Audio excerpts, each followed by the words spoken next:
and providing feedback. A fifth type of digital badge kind of relates to recognizing status or reputation or trustworthiness, if you like. And here this is an example badge that has been earned for being a blended learning designer or instructional designer in the US terminology. This obviously is conferring status and reputation, recognizing something that has been achieved by the earner. And the sixth one is a little bit more, I guess, informal, if you like.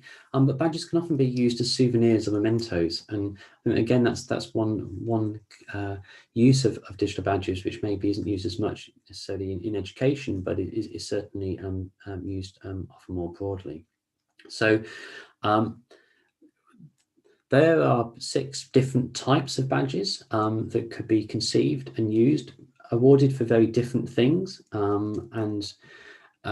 Let's just move on now to look at a definition of what a digital badge is. And I think it's important to this point to make the point that when I'm talking about digital badges, we're often talking about what we call open digital badges, and we'll come on to why we call those open later.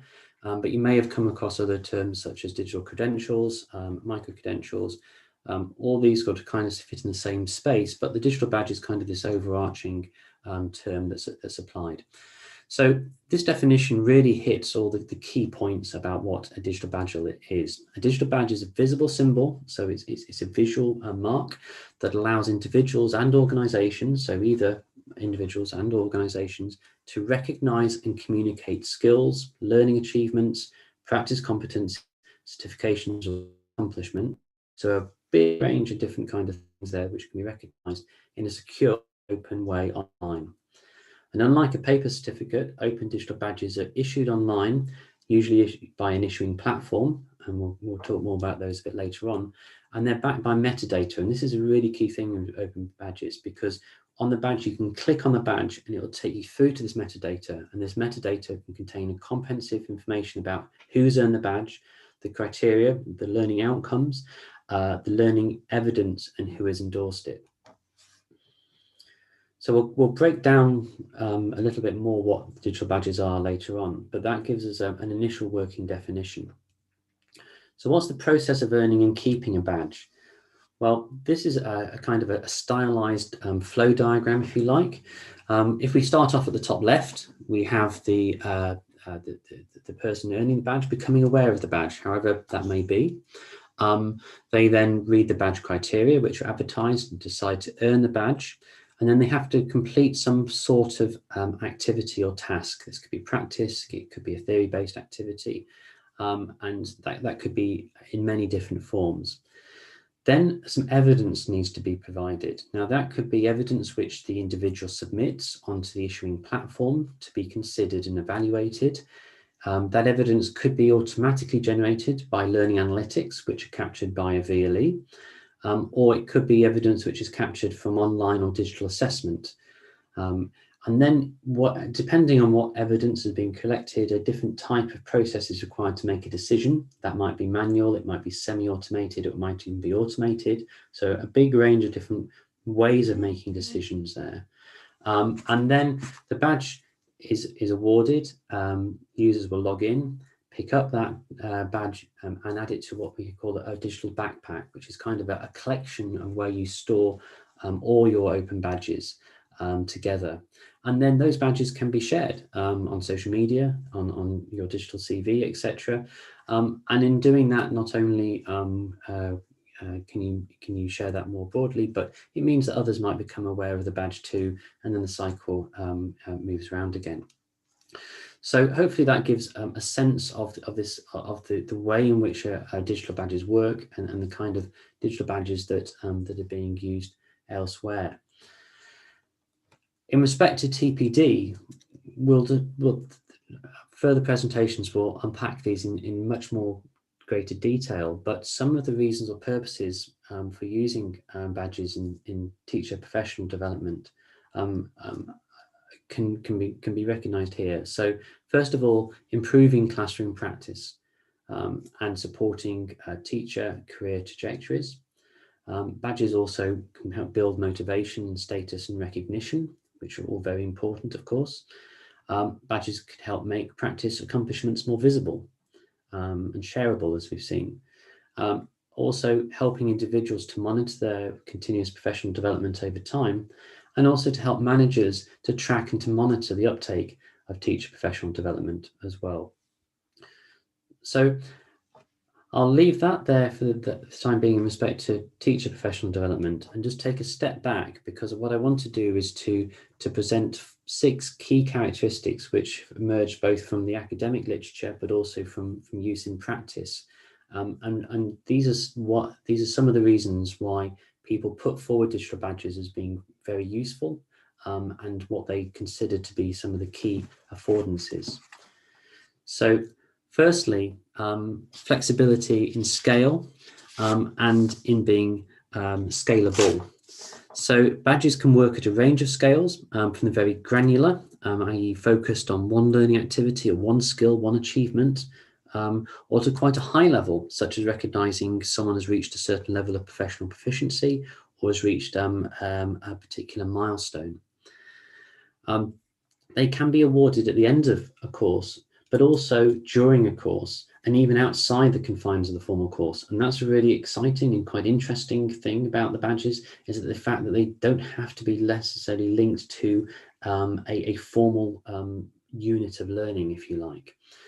And also, because they are digital and because there's that potential for automation and for dealing at scale, they are scalable, which especially in terms of online learning is really important. Digital badges, you may have seen them used on MOOCs, for example. So this ability to scale up recognition is also one which is really interesting, really fascinating. There are, of course, some potentials for this, because over time people may earn many badges, and it might be difficult to decide how to manage and display those. The backpack, of course, is part of that. There might also be confusions about the level of activity undertaken to earn the badge, if there is this variation in scale. But that can be used and reflected on the badge itself, on the image which is used on the badge, to say, for example, how many hours or what's been done. And of course, the person viewing the badge can always click on that link, can always go back to the metadata to see what was actually undertaken and what evidence was submitted. And the third potential issue, which is one which is continuing to be looked at, is the question about scale and how one can automate marking and assessment to make those decisions to award the badges. Second key characteristic or affordance is pedagogic flexibility, and anyone can set up these badges. And this is a really great feature. It means that badges move beyond necessarily the academic institutions themselves. There are many platforms, and one of the later presentations will talk about these in more detail, but such as Badger, Credly, Open, Badge Factory, etc. Badges can be set up to promote use of existing resources, can make use of existing professional development courses, make use of OERs. And because they have this open standard, it allows people to build backpacks of badges from many different sources, from many different issuers. And because the badge requires the person developing it to really think about what it is their learning outcomes, the kind of evidence, the kind of assessment, actually implementing digital badges can also potentially help improve the quality of the learning design and the teaching itself. Now, there's some potential issues there, of course. For some badges in particular, reputation of the issuer will still be important, and that is a key thing, I think, in respect to many badges. And badges still need to have this strong learning design and rationale to support their use. There needs to be a point and a purpose for them. So the third characteristic is that they are traceable. There's a traceable process, and they're open to scrutiny. As I think I mentioned earlier, because of this link, anyone can check and verify if a badge was issued to a claimant, the criteria that the determination was based on, and can look at the evidence submitted. This allows a relatively transparent assessment process, which again is really important, especially because these badges may be issued by issuers across the world. And there are, of course, a number of potential issues around that. It relies on the evidence being accessible and viewable to employers or those checking it. There's also questions around how in this process do we manage the evidence, especially in different languages, maybe languages that are unfamiliar to the person who's viewing that badge.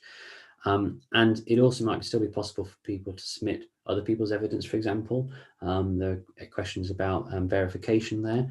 But those are questions, I think, which arise quite commonly both in online learning and also increasingly in distance learning and face-to-face learning also. The fourth key characteristic here is that the digital badges can form building blocks. You can combine them, you can use them to chart pathways. They can form building blocks to larger awards or certificates or higher level badges, for example. But in doing that, what it can do is it help you break down the requirements into smaller, more manageable steps, each with a digital badge built into it. And this can enable an award to, for example, to be built from badges offered from a range of different issuers or from a number of different platforms even. So you can bring these things in together in combination to form things. And one of the things that has been tried a number of times has been how digital badges can be used to support non-linear pathways. So giving people a choice of a range of badges and giving students or teachers the opportunity to choose and select which ones those may be. And here are two examples of this. The first one is a study which was done in the US a number of years ago, where teachers selected the personal development they wanted, and they identified what was personally relevant to them, and they customized that to the level of assessment and the specific context depth that they wanted. The second example is from some work which has been going on in the education department in Helsinki in Finland, where they built a kind of badges framework with a number of levels, and teachers work through a number of badges, and there's some badge touch points there which are in discussion with their mentor, if you like. But what we've got here is evidence-based open badges that are intended to enhance professional development of teaching staff. And you can see here there's a strong framework, a clear representation about how all these badges fit together and help to build professional development. The fifth of the six key characteristics, at least for me, I think is motivation, empowerment and reflection. You'll see a lot made about how badges can be used to motivate and to engage. And to do this, I guess you need to understand what motivates the learners and what the learners find interesting, what they value, if you like. This requires thinking about, I guess, the psychology of the learners a little bit as well. And of course, perceptions of value differ and can be multiple. So you may come across concepts of extrinsic and intrinsic motivation with badges, sometimes rolled in together. And as this next slide shows, there is a range of different ways in which users may think about the value of digital badges. So there may be badges of learning, which could be associated more with extrinsic motivation, people thinking about them as summative assessment, using them for career or for improving social status on the one hand. And there may be others who think about badges more about for learning, which aligns with the idea about assessment for learning. So more about intrinsic motivation, more about formative assessment, more about using badges to support self-reflection, engagement, building community. And sometimes people may see badges as being both of those as well. So there may also be a tension there. And finally, as mentioned earlier, digital badges are visible symbols. So visibility, portability, and sharing are all part of the concept of digital badges, about how they can be saved, how they can be collected, how they can be managed by the users. And this is often a really key selling point. The City and Guilds badge that I showed earlier, when they are trying to sell badges, they, for example, say, see every skill. People and organizations can grow more effectively when all skills are visible. So this idea about displaying and showing is very important. And this quote, which is on the second bullet point, is from a piece of research. Teachers report favourable attitudes of receiving digital badges and mention a variety of ways in which they can transparently share their accomplishments from multiple users with others. Now, of course, that requires a level of digital access and digital skills because these are online. And competence is obviously in using things like social networks if one wants to share through those. So what I try to do here is very quickly just outline some of the key themes that are associated with digital badges. And I very much look forward to the future presentation and the workshop this afternoon in terms of going into these in a little bit more detail. But in summary, there's a growing interest in digital badges globally. There are a range of affordances and characteristics of digital badges that may translate well into the use in supporting teacher professional development. Digital badges have been around for about 10 years or so now, so they've been researched well. There's much more research still to do, of course, but they're also reaching practical use with a number of established issuing platforms. But as I say, many questions around the practical and conceptual challenges, and in particular about how to make badges work. That's the key thing there, how to make badges work. So thank you for that opportunity to sketch out the broad space, if you like, around digital badges. I will now stop sharing my screen and invite the next presenters to begin. And the title for that, I believe, is something around contextualizing digital badges in teacher education and teaching in India.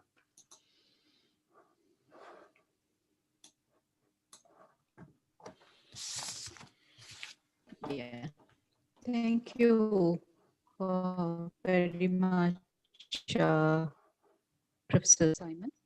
So this presentation is going to be brief, as we will workshop as well. This is largely to lay the ground for the. So the professional development in India, as Professor Padma also alluded to in her opening remarks, is viewed in a continuum. Maybe have the next slide, please, Ananya. So it begins with the initial teacher education. So the pre-service teacher education is compulsory in the Indian context to become a teacher. It is legally mandated. Then globally, what is known as the newly qualified teachers. So support for that in some states is provided in the form of induction programs, but not all states have plan for inducting new teachers into the school system. And research is increasingly showing us the support that the newly qualified teachers require. Then, of course, we have the continuous professional development, which is quite common in the Indian context, at least in the public education system. So moving on very briefly, charting out the historical trajectory of teacher education in India. So the formal teacher education in the form of normal schools was a colonial legacy that was set up in the 19th century.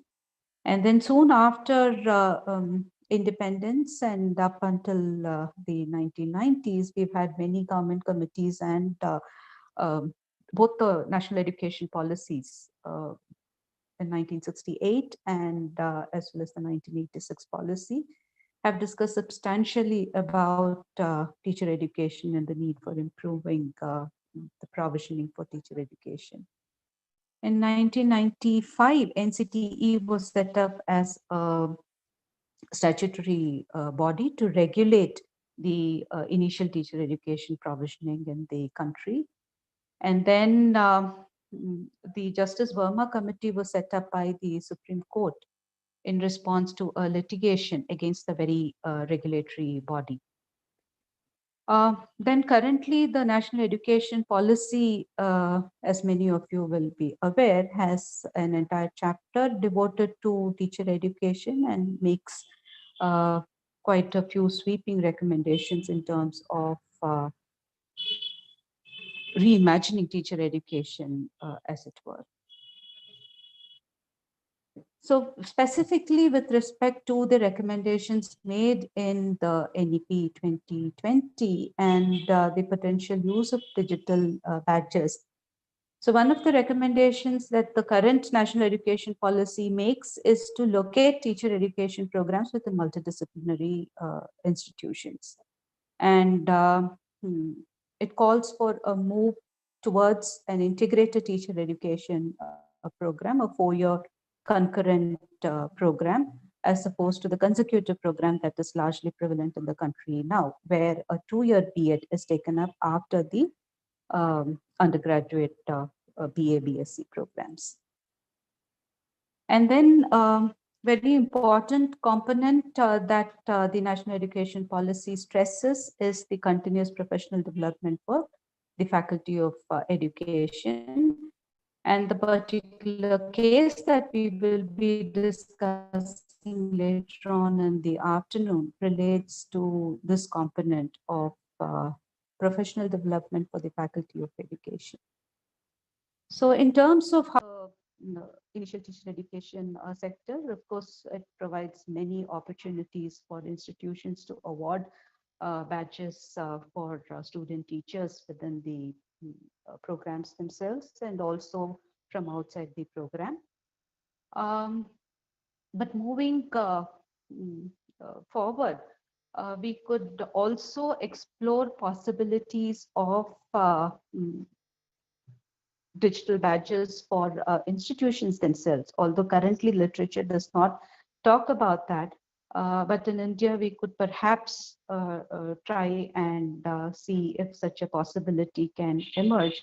So one of the uses of badges that Professor Simon shared in his profession was also, in his presentation, was commitment.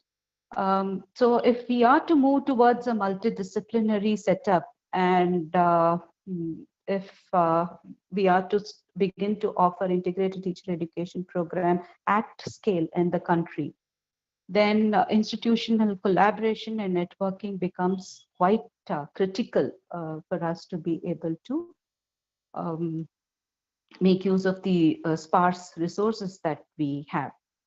And as you all are aware, initial teacher education is a beleaguered sector in the country. And I think as faculty of education and those of us who are working in teacher education institutions must take lead in ensuring that the quality of teacher education improves in the next decade or so. And I feel the digital badges offer tremendous opportunities for displaying the kind of commitment that is required in the sector, both by individuals as faculty of education, as well as at the institutional level by the various teacher education institutions in the country.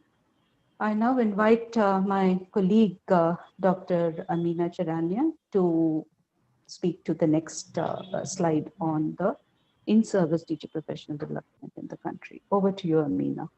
Yeah, thanks, Maithili. I would just like to highlight a few things about relevance of digital badges when it comes to teacher professional development for in-service teachers. Drawing a few guidelines from even National Education Policy 2020, where it talks about more emphasis on continuous professional development than previously use isolated one-time workshop kind of trainings, and also emphasizing how digital and distance technologies can be used to leverage more strength of continuous professional development. So in that respect, also NEP talking about that how teachers getting recognition and acknowledgement for the continuous teacher professional development that they undertake, which is right now not very systemic or it's not very organized. So I would like to highlight that while we were exploring and while we are deliberating on this entire concept of digital badges, I really feel a great potential to explore this further about using digital badges for recognition and acknowledging the efforts that teachers go through in their teacher professional development. At the same time, I feel it's also besides recognition that a lot of teachers are also asking on the chat boxes, it's recognition in within their peers, within their supervisors, but at the same time,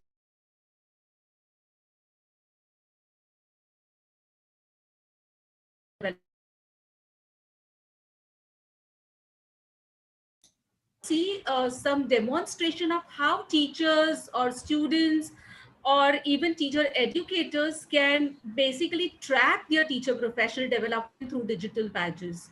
So I think those examples will be helpful. One more point I would like to highlight is this is what we are also exploring through research with Open University is unlike very formal, rigorous certificate courses, digital badges have the potential to focus on the micro credential or very bite sized task and knowledge and skills. And that basically gives a lot of autonomy, agency to even the states and smaller institutions to constitute and design their own digital badges and disseminate. These are the two big points that I wanted to highlight here. Thank you.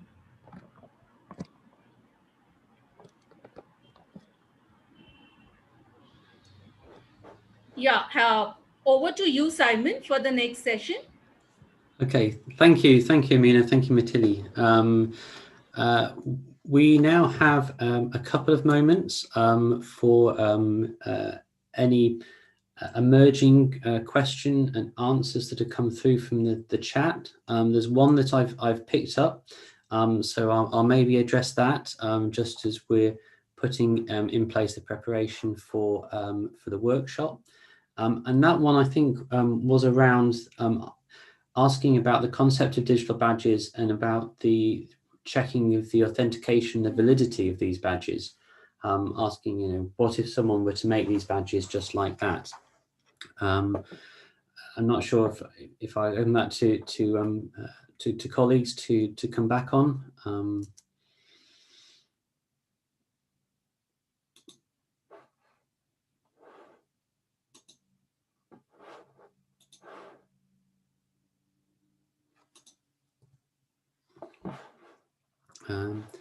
Certainly, I think from the concepts of open badges that I was talking about earlier, the idea is partly that there's always that that potential for someone to check up on these badges, so they can be clicked through on, and by clicking through, then you can see who the issuer is, and the issuer will have been authenticated.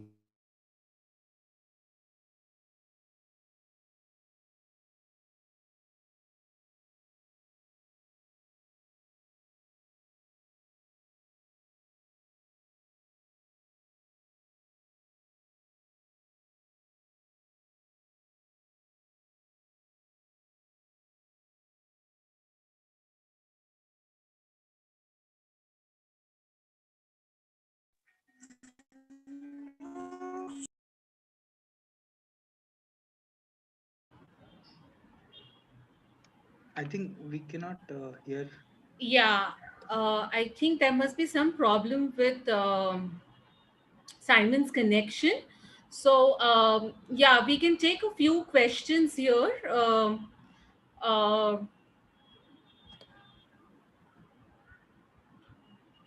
we see a list of questions here. I will just try to address a few and draw upon a few people to even answer some of these questions. Can these badges be made at faculty's level for the students? So I think this is a good question because digital badges can be mostly used at whatever level. It could be used by the teachers to give it to the students. It could be used by teacher educators to give it to the teachers. And right now it seems like a hierarchy, but even a peer group, in a community or practice group can also co-design and, a digital badge around specific objectives and tasks to deliver digital badges. So it's very much possible.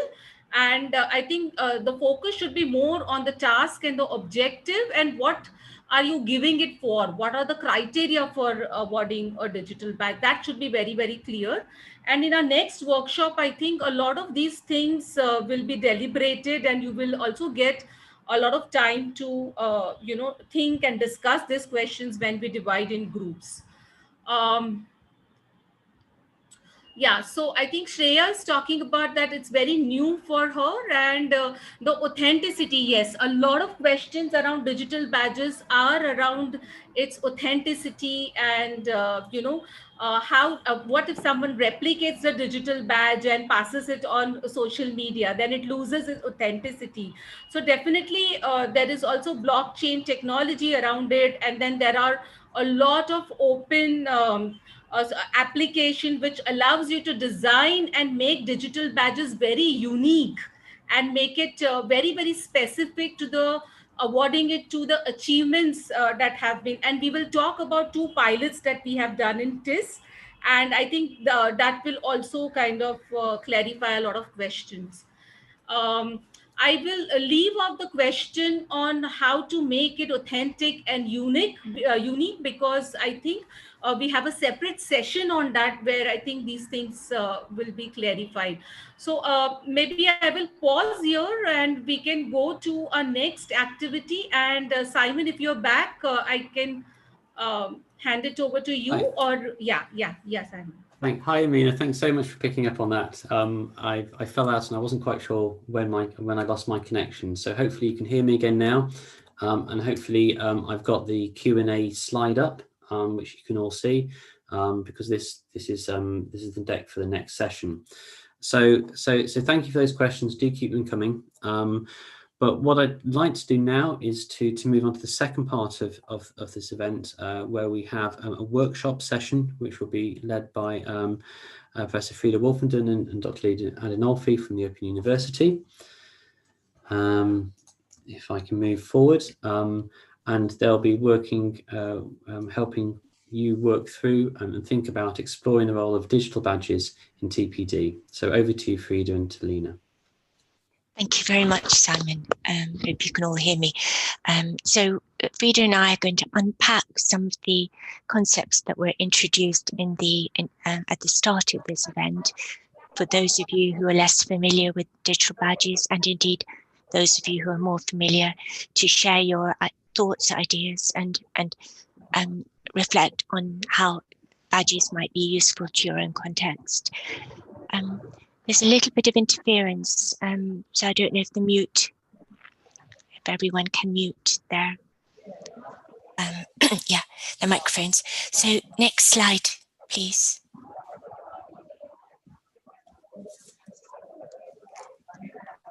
Emily? Simon, can you move to the next slide? Thank you. No, the one before. You've just missed. Thank you. Yeah. So we're going to start just by inviting you. We've seen some of the chat posts which suggest you come from all over India and beyond. We're less clear about what your role is within the education sector, and what excites you about digital badges. So if you could spend just a minute or so indicating what your role is, whether you're a teacher educator, or have a policy maker, and why you're particularly interested in digital badges. If you could post your answers on the chat, that would be great. Thank you. Thank you, Lashmi. If you can, thank you for starting, Lashmi. So anyone else, if you could also indicate why you're interested or excited about digital badges, that'd be great.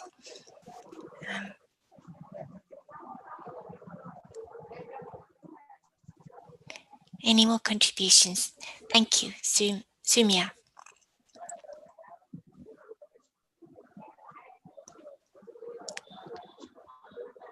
Fantastic.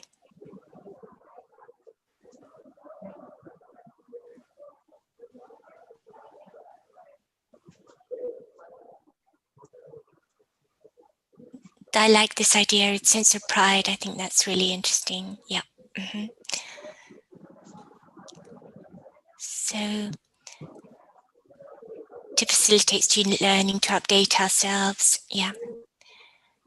the importance of using badges to motivate and regulate process or track progress. A token of appreciation. That's very nice. Great. Well, thank you for just for this initial recognizing the effort of teachers.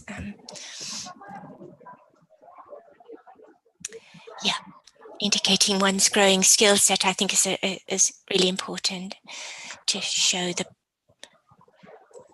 development over time. Yeah, and there is obviously a connection with video gaming. And effectively, it can be similar to digital certification tool. Thank you very much. So for just that, your feedback on that initial task. And it's really interesting to see your the different roles that you play in a teacher education in India. So this slide here looks at global trends in teacher professional development. This has already been partially covered by Padma, by Maithili and Amina, as well as Simon, showing the shifts in understandings and approaches to teacher professional development globally. As they said, teacher professional development is becoming much more, is recognizing much more that teachers are not a homogeneous group of individuals with identical needs, as has been customary to date. In the past, teacher professional development was delivered in lockstep, one size fits all, but now it is becoming increasingly personalized, with teachers having agency in identifying their specific learning needs. It's also becoming much more closely related to classroom practical contexts rather than learning knowledge and facts. And it's focusing on activities that teachers can actually do within their own classroom context, that they can discuss with their fellow teachers and can reflect on in a constant cycle of improvement. But I think the important thing is that the teacher professional development is coherent and evolves over time in a logical way, an integral way. So these points have been covered, but they're reiterated here just to formalize this sense of evolution in terms of understanding teacher professional development. And how badging can support that. And you'll see there's also this collegial collaborative culture that is now being promoted. That was also mentioned in terms of communities of practice. All right, so next slide. So this is a task that we'd like you all to undertake. I don't think the link is in this one. I think it was in another set. But this task is, in this task, we'd like you to recall your recent teacher professional activities, one or two recent teacher development activities that you have been personally involved in as a learner. What forms of evidence do you have to show that you took part in this TPD? What did this artifact recognize? So I can give you an example of my own, which is that earlier this year, I undertook, I achieved something called a senior fellowship in the Higher Education Academy, which is where I had to show all kinds of evidence that I was a reflective practitioner, that I was an influencer of other educators.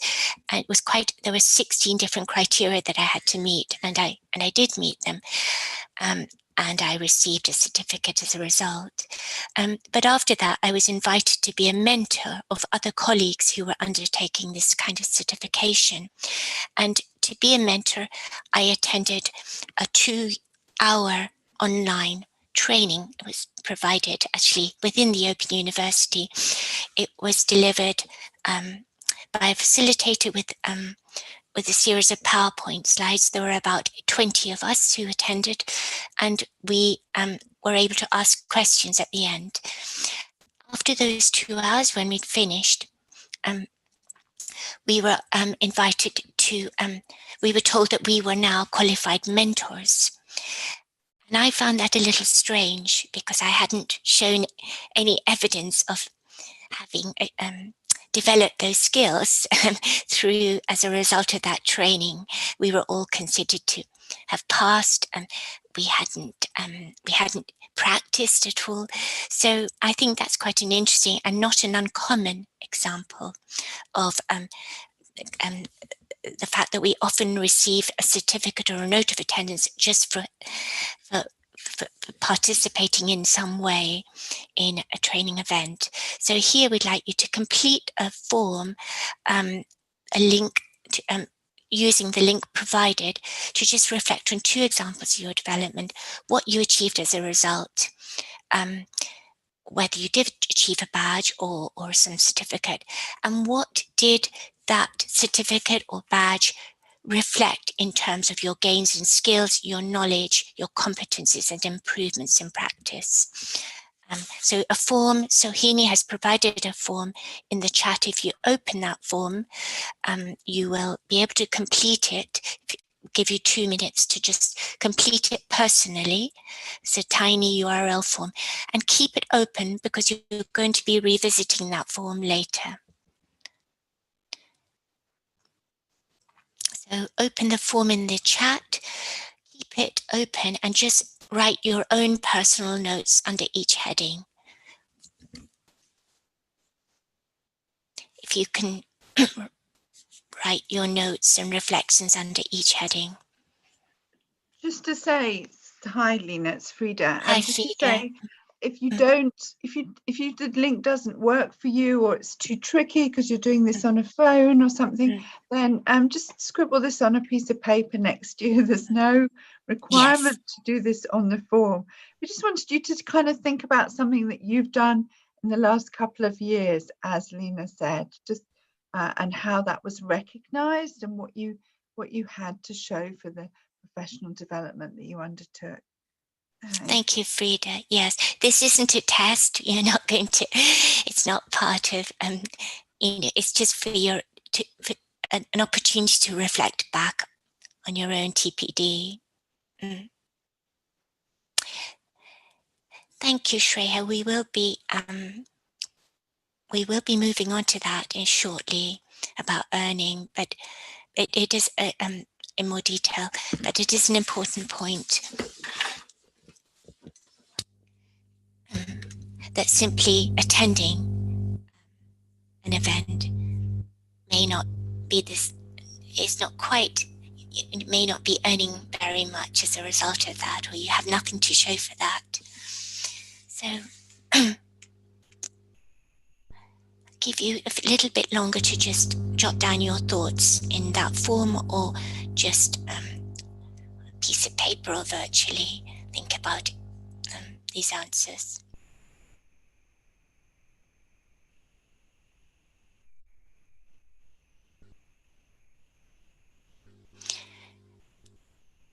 And briefly, I wondered if any of you would volunteer to feedback, having reflected on 1 or 2 examples of your professional development.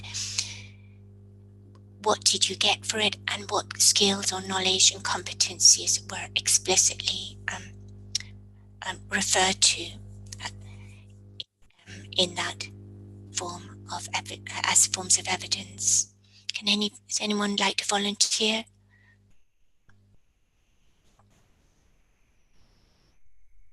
Hello, good afternoon, ma'am. Good afternoon. Yes. Yes, I'm Adit this side from New Delhi, India. So I would like to share my experience. I attended a workshop organized by the National Science Center in Delhi last year. It was related to periodic table. So we had a 3-day workshop. It was very interesting. We did some experiments. But at the end of it, all I received was a certificate of attendance.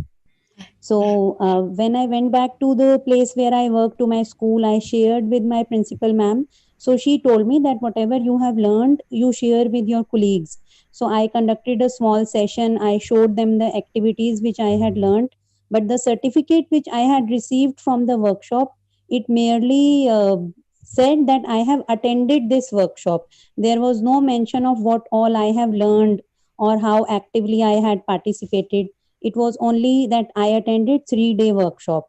So that was a kind of letdown situation for me, having enjoyed the session so much, but I had no proof of what I had actually learned there.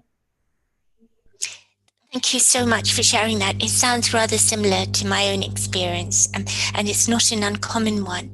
I think people, it's very widespread at the moment, this sense of if you just attend, you get a certificate, but it shows it indicates very little about how fully you participated. Yes, no assessment, no credits, and no practical, no evidence of whether you're evolving skills.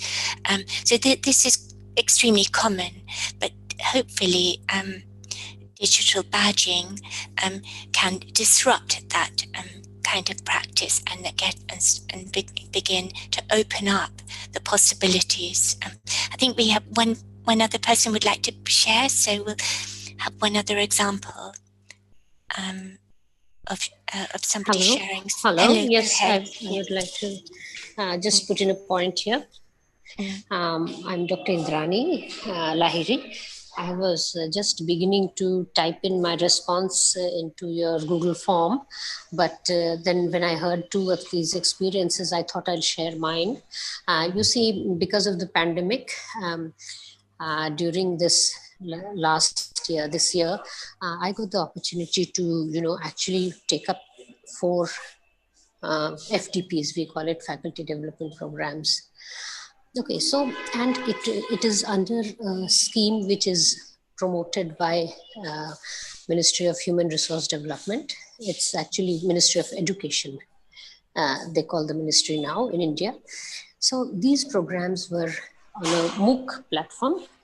And one of the programs in one of these FDPs, I learned how to co-create MOOC. Okay, and that was very rigorous. We had live quizzes. We had to do quizzes which would be timed. We had to actually create the things which they taught us, and send it back to the faculty who was teaching us. And this was all done, large number of learners and thousands were doing it.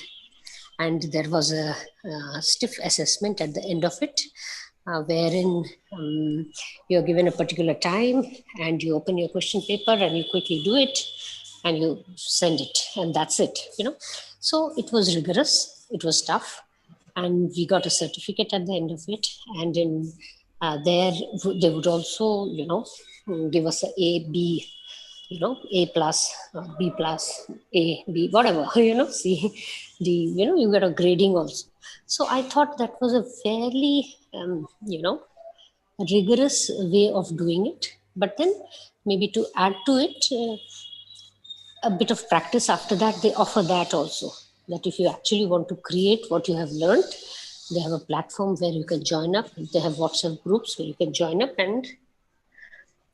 Hello? Am I audible? Hello, thank you. So that's all I wanted to share. Thank you very much. An example, which is a little different from your experience. Yeah. So this was a positive experience. Thank you very much. Yeah. Okay. Thank you so much for sharing that. And it does seem a more comprehensive form of assessment. I'm curious whether it was more about sharing of knowledge or more about testing of knowledge or more about skills. But it's really interesting to hear that. If we go into the next slide, Emily, I think, here, this does link to your descriptions of your own experiences, and I'm sure wider descriptions. Here we're talking about the value of digital badges in recognizing learning gains in TPD. As I said before, across global programs, generally there are few details on how shifts or improvements in teacher practice are recognized and assessed.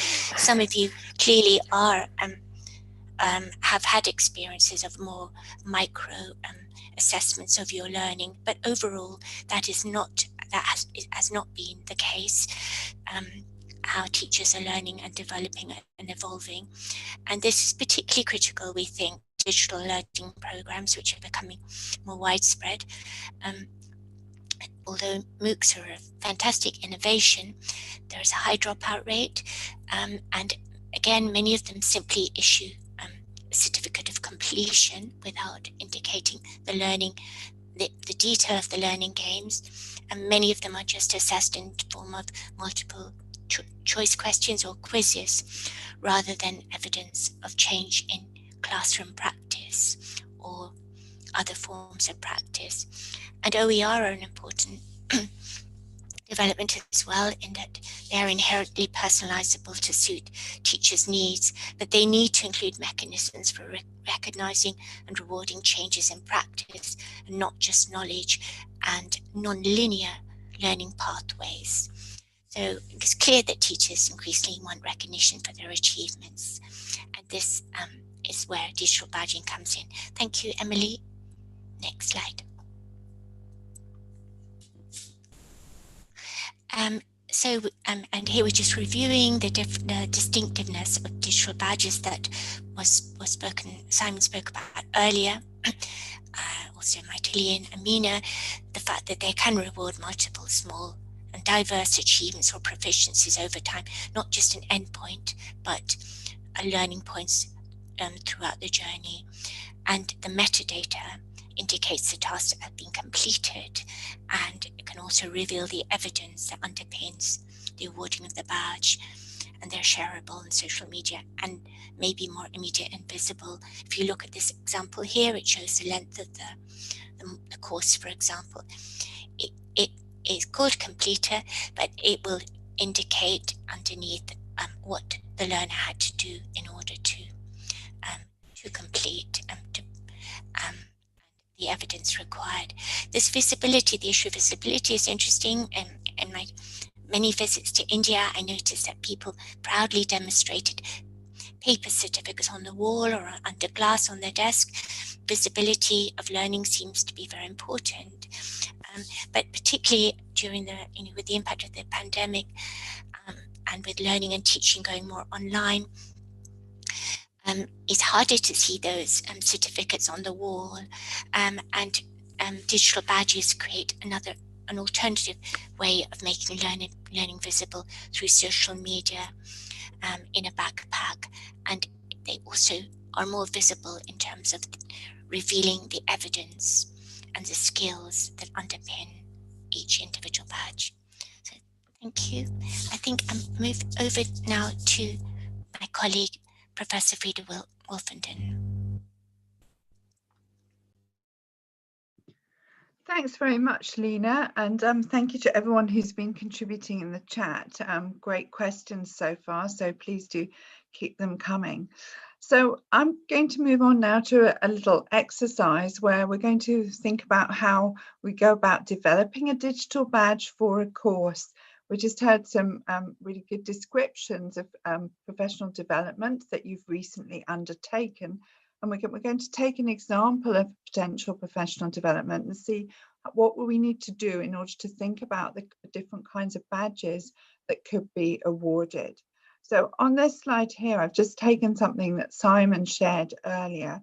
I'm not going to go through it again, but just really to kind of illustrate the sort of cycle that can happen. Someone might see a badge somewhere, as I think some of you have commented in the chat. They might see the badge on LinkedIn, on social media, anywhere actually. You might see it on somebody's CV.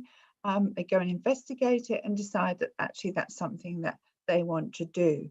So they enroll for the course and complete the kind of activity or activities that are needed for the badge.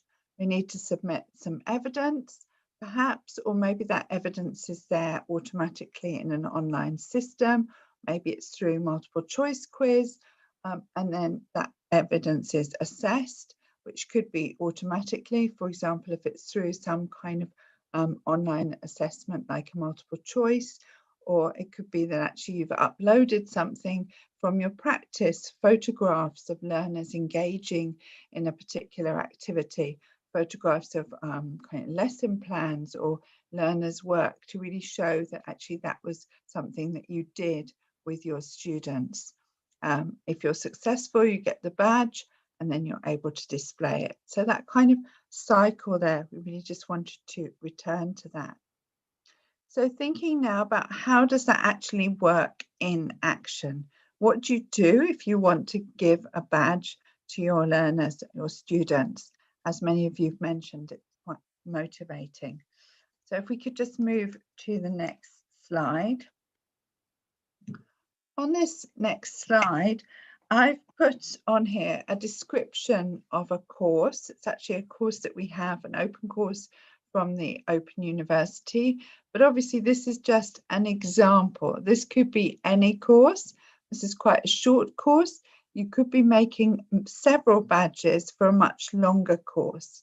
So this is a course that we're going to look at today called Creating Open Educational Resources. Yeah, open materials that can be freely downloaded, adapted, used with learners and reshared.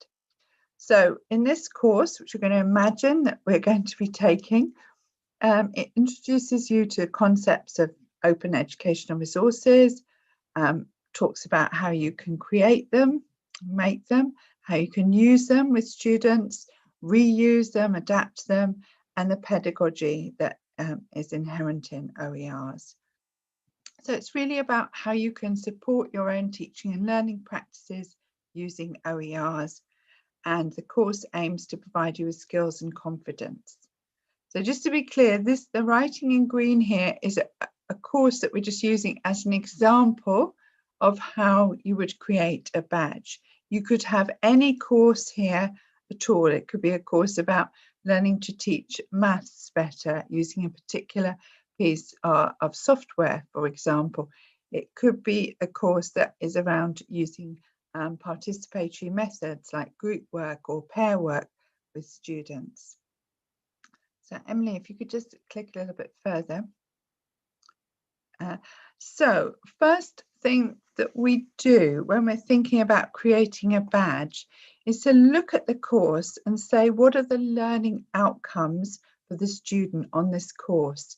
What is it we want them to be able to do and to know and to understand when they have completed this course? So if you're able to go back to the form that you looked at earlier, where you put down your examples of your TPD that you've recently done, you'll see that there's a space there for you just to jot down what you think could be some learning outcomes for this course here, the course that's written in green on the screen. Perhaps we could just share again. I'm just going to share here the link again to the form. As I said, if you don't have access to the form, just jot this down anywhere on a note on your phone or on a piece of paper. What could be the learning outcomes? Sorry, Frida, just to come in and say, if you do have the form, it's task 2 on the form. If you don't, just, it's fine. Just scribble it anywhere. Yeah. Sorry, Frida. No, brilliant. Thanks. So we'll just give people a minute to do that.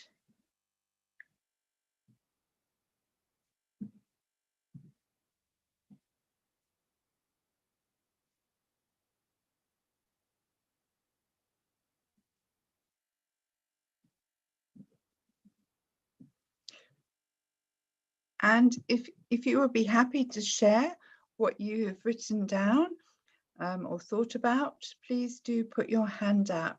It would be great to hear a couple of examples of what people think might be the learning outcomes for this course.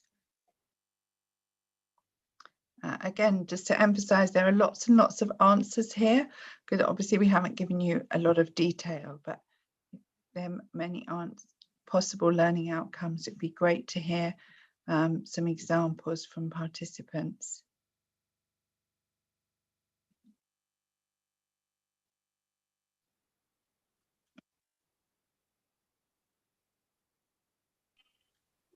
Hello, ma'am. May I share my learning outcome for the course? Of course, please do. Could I just ask you to say your name first? That would be. My name is Roshni Marwan. I'm from Delhi, India.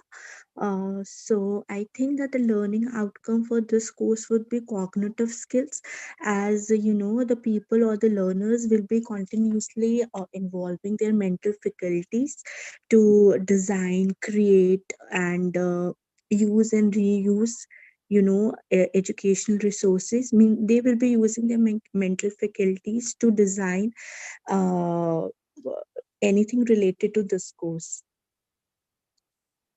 Fantastic. Actually, that is a wonderful answer. I love that idea of the cooperative skills. Thank you so much. Yeah. Thank you, ma'am. Thank you. I noticed someone else has said professional skills. Any kind of examples of the kind of professional skills that you might develop through doing this course?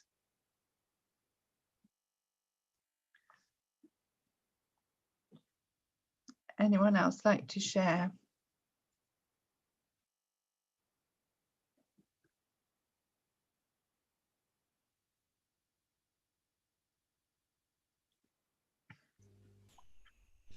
Sorry, perhaps could you give an example of one or two professional skills that might, since you posted in the chat, that might be associated with this course?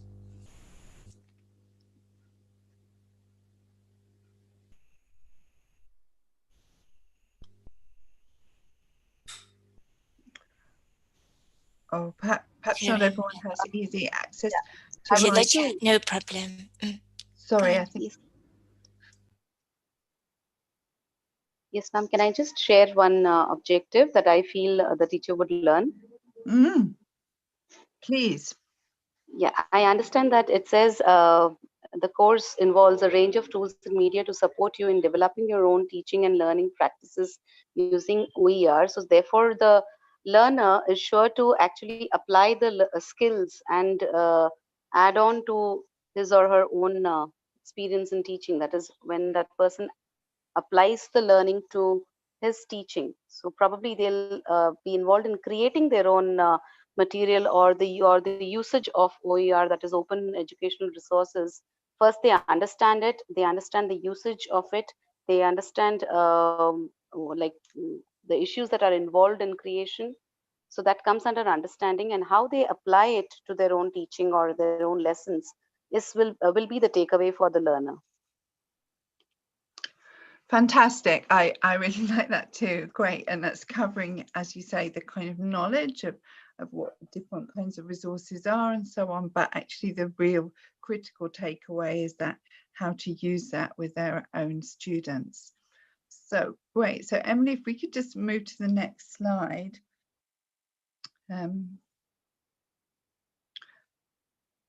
Thanks. If you could just click up what's on there.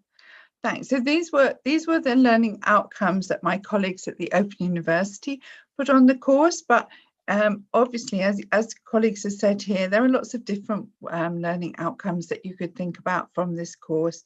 So here, the colleagues who wrote the course said there were knowledge and understanding outcomes about what is an OER, and I'd be able to identify it, being able to evaluate examples of OER, work out which ones might be most appropriate for your own students, and would engage them in actively kind of considering different ideas and so on.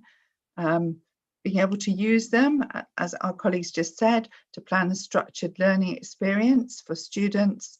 And then again, as our colleagues just mentioned, creating OER.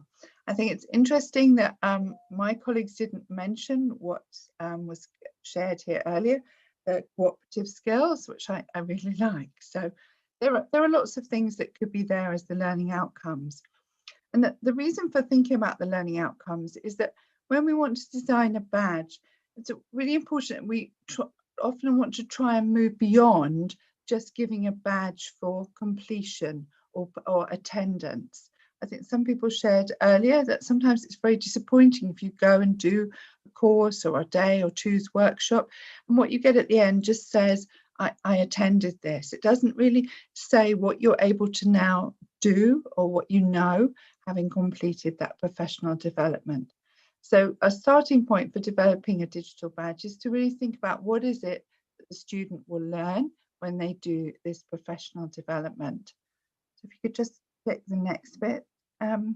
I think it's a couple of clicks actually. Great. Thanks. So looking at those learning outcomes, if you wanted to give a badge for this course, and there are many, many different badges that you could give for this course, what might be the completion criteria for a badge that you want to give? You might want to give a badge that is around knowledge and understanding, you know, a badge that actually talks about you can recognize many different forms of OER and understand what all the copyright issues are associated with OER. It might be that you want to give a badge that is around creating an OER, as one of our colleagues mentioned. It might be that you want to give a badge that is actually around some of the skills, not necessarily directly linked to an OER, but a badge that says that this person did this course and was able to work effectively with others to produce an OER. So what kind of criteria would you have for your badge? If you were going to do a badge for the course we just looked at, looking at the learning outcomes that we talked about, the learning outcomes here that my colleagues at the OU did, what might be your completion criteria for a badge? So this is another question in the Google form if you've got access to that. Otherwise, just jot that down and please do share what you think might be completion criteria for a badge for this course.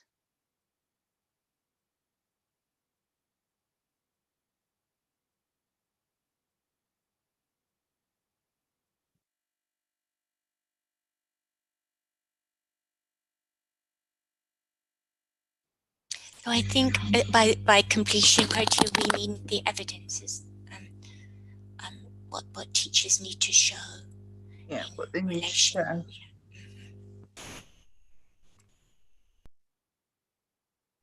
Shall I try this? Yes, please.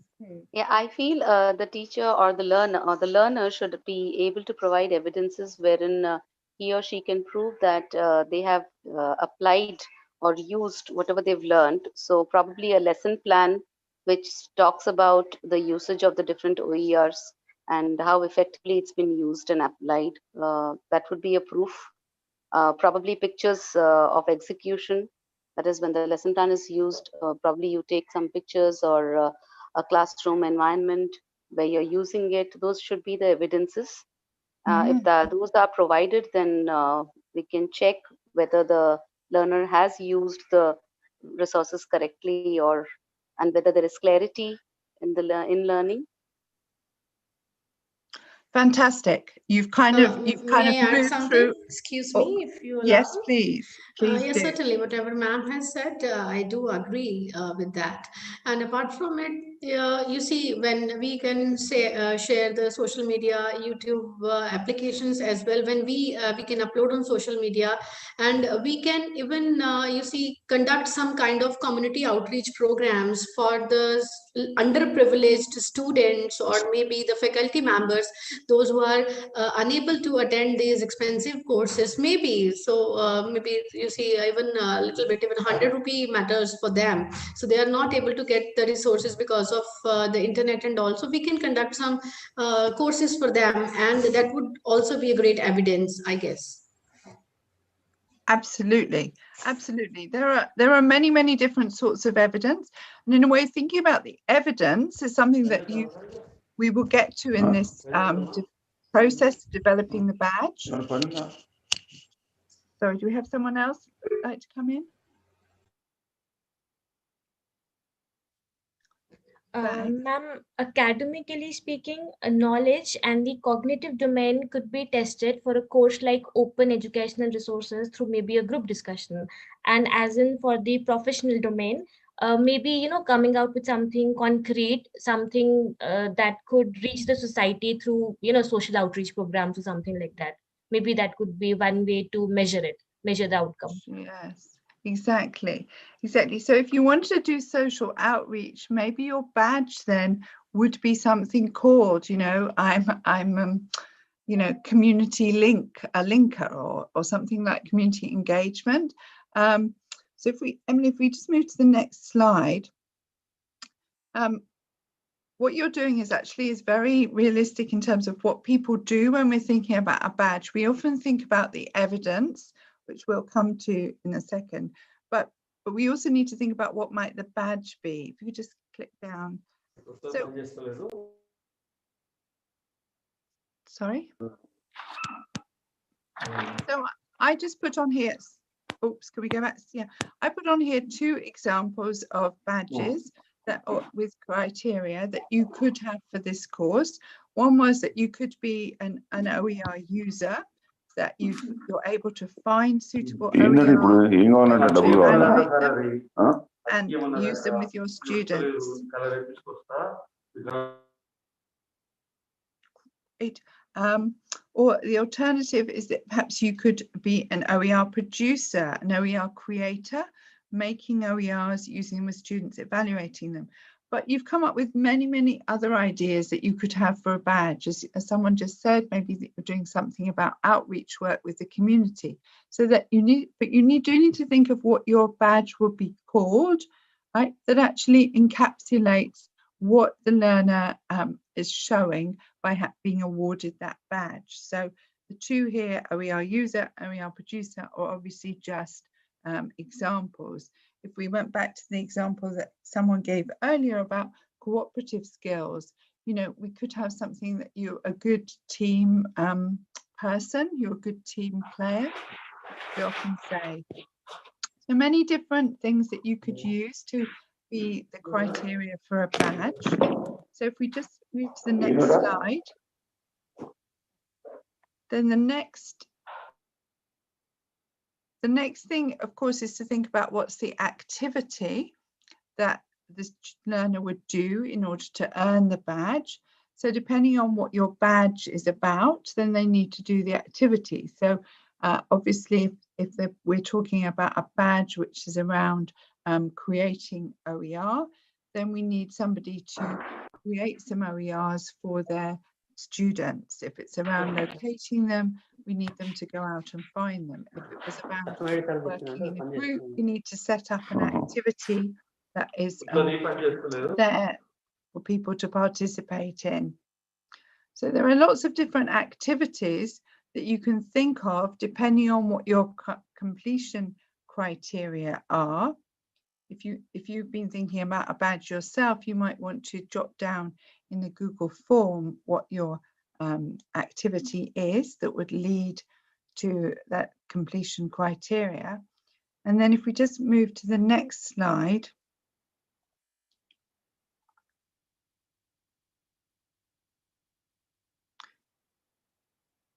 And then after that, you need to put down, think about what evidence, oops, could we go back one?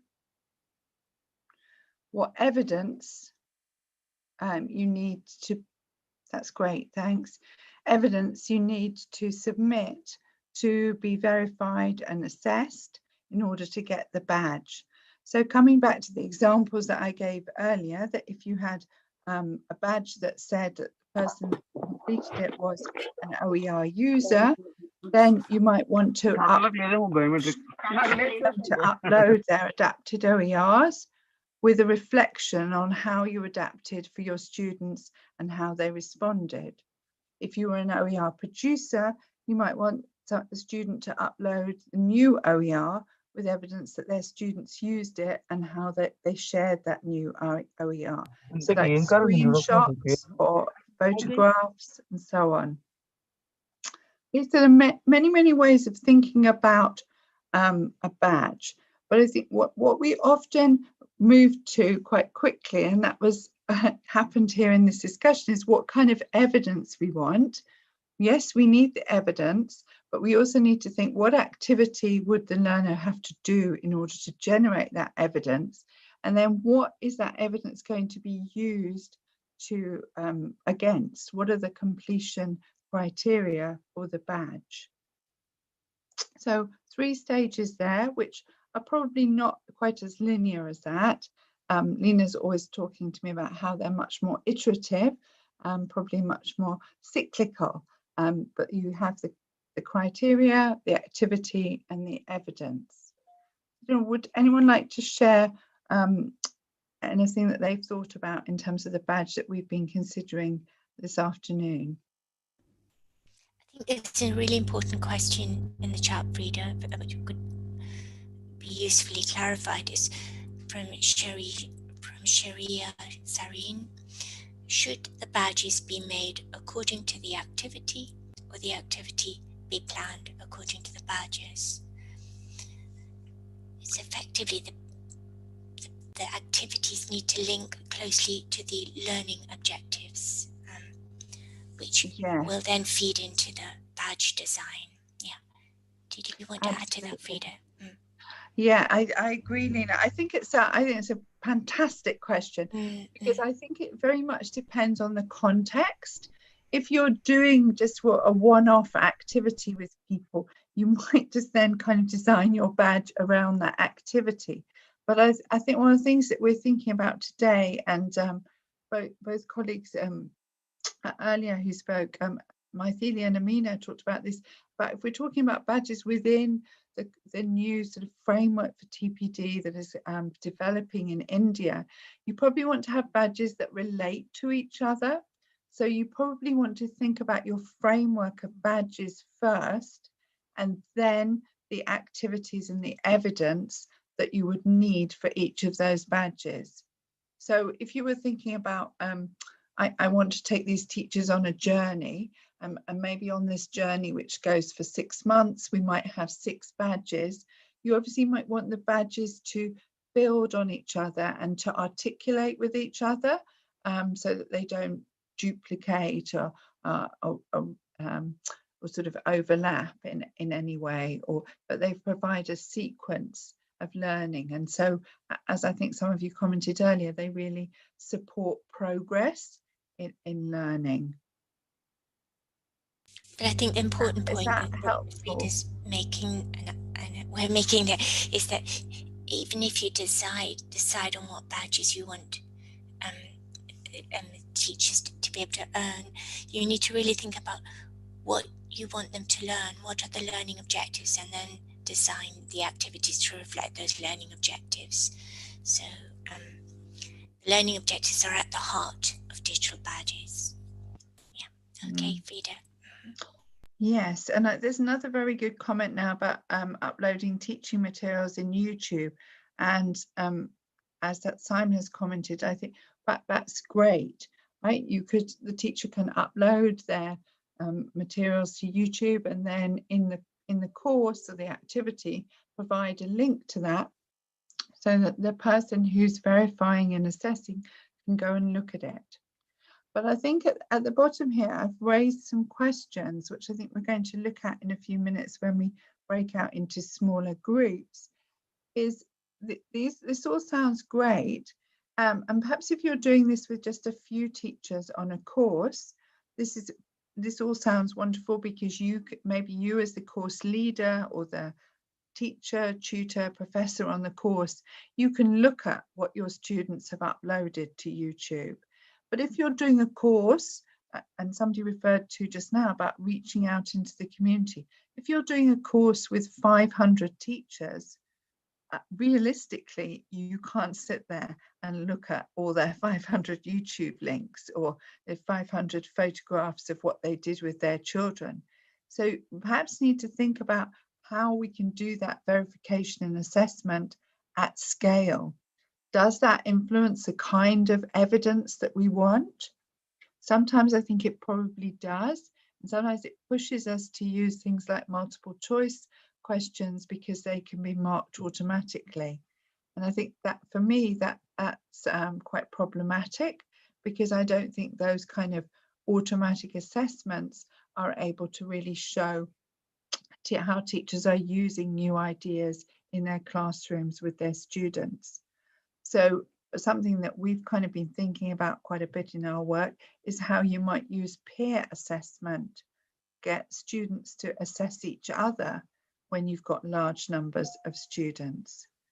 But just a couple of kind of issues there. How do you verify it? How do you know that that's the teacher's work themselves and not maybe the work of somebody else? And how do you assess when you've got a lot of teachers? So great point here about if you use the schools channel, that would be really good, excellent, or your own YouTube channel, because nobody else would have access to that. So really good points there, thank you. Anyone else like to raise anything now before we move into the groups?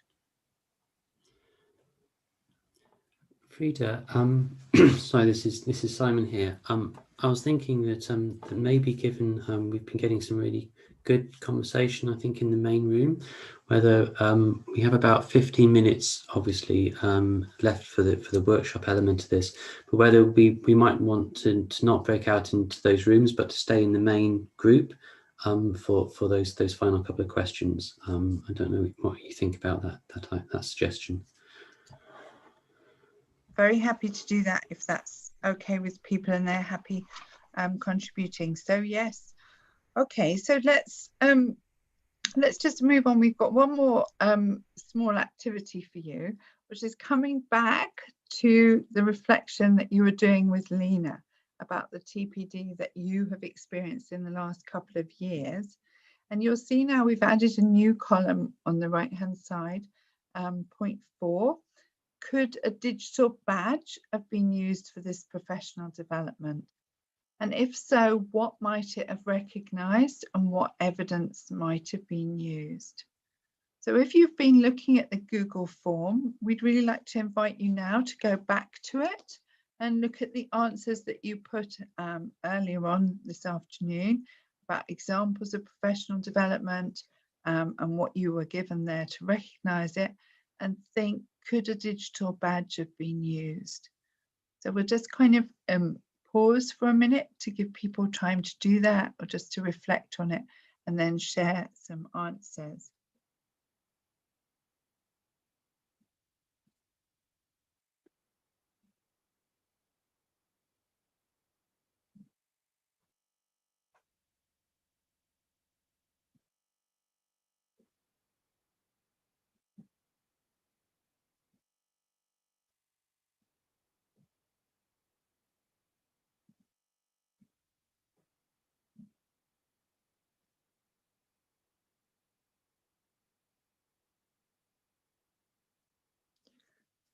Thanks. Is there anyone who'd like to kind of share what they've scribbled down there, noted down?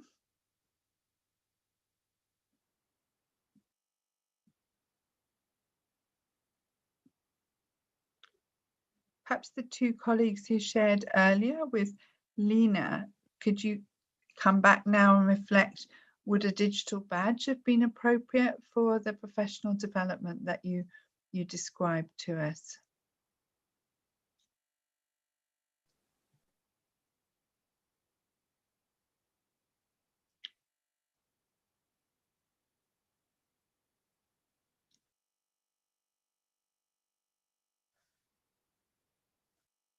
Can I just check that people are unmuted? They can all unmute themselves. Sorry, colleagues. Yeah, they can unmute themselves. Okay, great, thanks.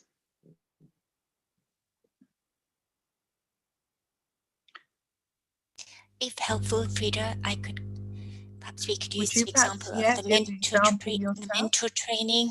Yeah, the 2-hour mentor training that I attended and for which I got an attendance certificate. Off the top of my head, I think I would have found it a possible way of badging that would my development as a mentor would be perhaps for me to show samples of initial mentoring with one or two teachers who were going to undertake the same accreditation course, I could share emails with them and initial feedback on their work, and that might merit a beginner badge or an intermediate badge of some kind, and then there might be, I might also, once I've got one or two teachers through, once they'd completed, in light of my support, maybe I'd get another badge to show that I've actually managed to support people right to their to the end of their training. So I can think of one or two ways of breaking down my evolving skills as a mentor and crediting them with different badges, and then hopefully getting to a macro badge, so perhaps achieving 3 or 4 different aims over time. Mm. Don't know if that's helpful. Great. No, that's really helpful, Lena. And I think your point there about, there could have been 3 or 4 badges associated with that mentor course, because as you say, you would grow as a mentor, you become more skillful as you did it you undertook the mentoring with more of your colleagues. So there might have been a digital badge just at the beginning to say that you were familiar with the, as you said, the kind of ideas of mentoring, but as you did more, you become more and more of an expert mentor. Also kind of partly an answer to the earlier question about the activities, about badges can build on each other. Perhaps we could just move forward then, Emily, this slide, I think it's 19, in this. Great, so after that, we wanted to share some reflections, either in the chat or by raising your hand, about what you see as the value of badges as we've been talking about here, and what might be some of the challenges. I think earlier on we talked about what excites you and what might be a real opportunity around digital badges. So now moving to thinking about what might be the challenges. So really happy to take some comments, and also I think comments from my colleagues on the team as well, before we move to a presentation from the pilot courses with badges that have been undertaken here at TIS.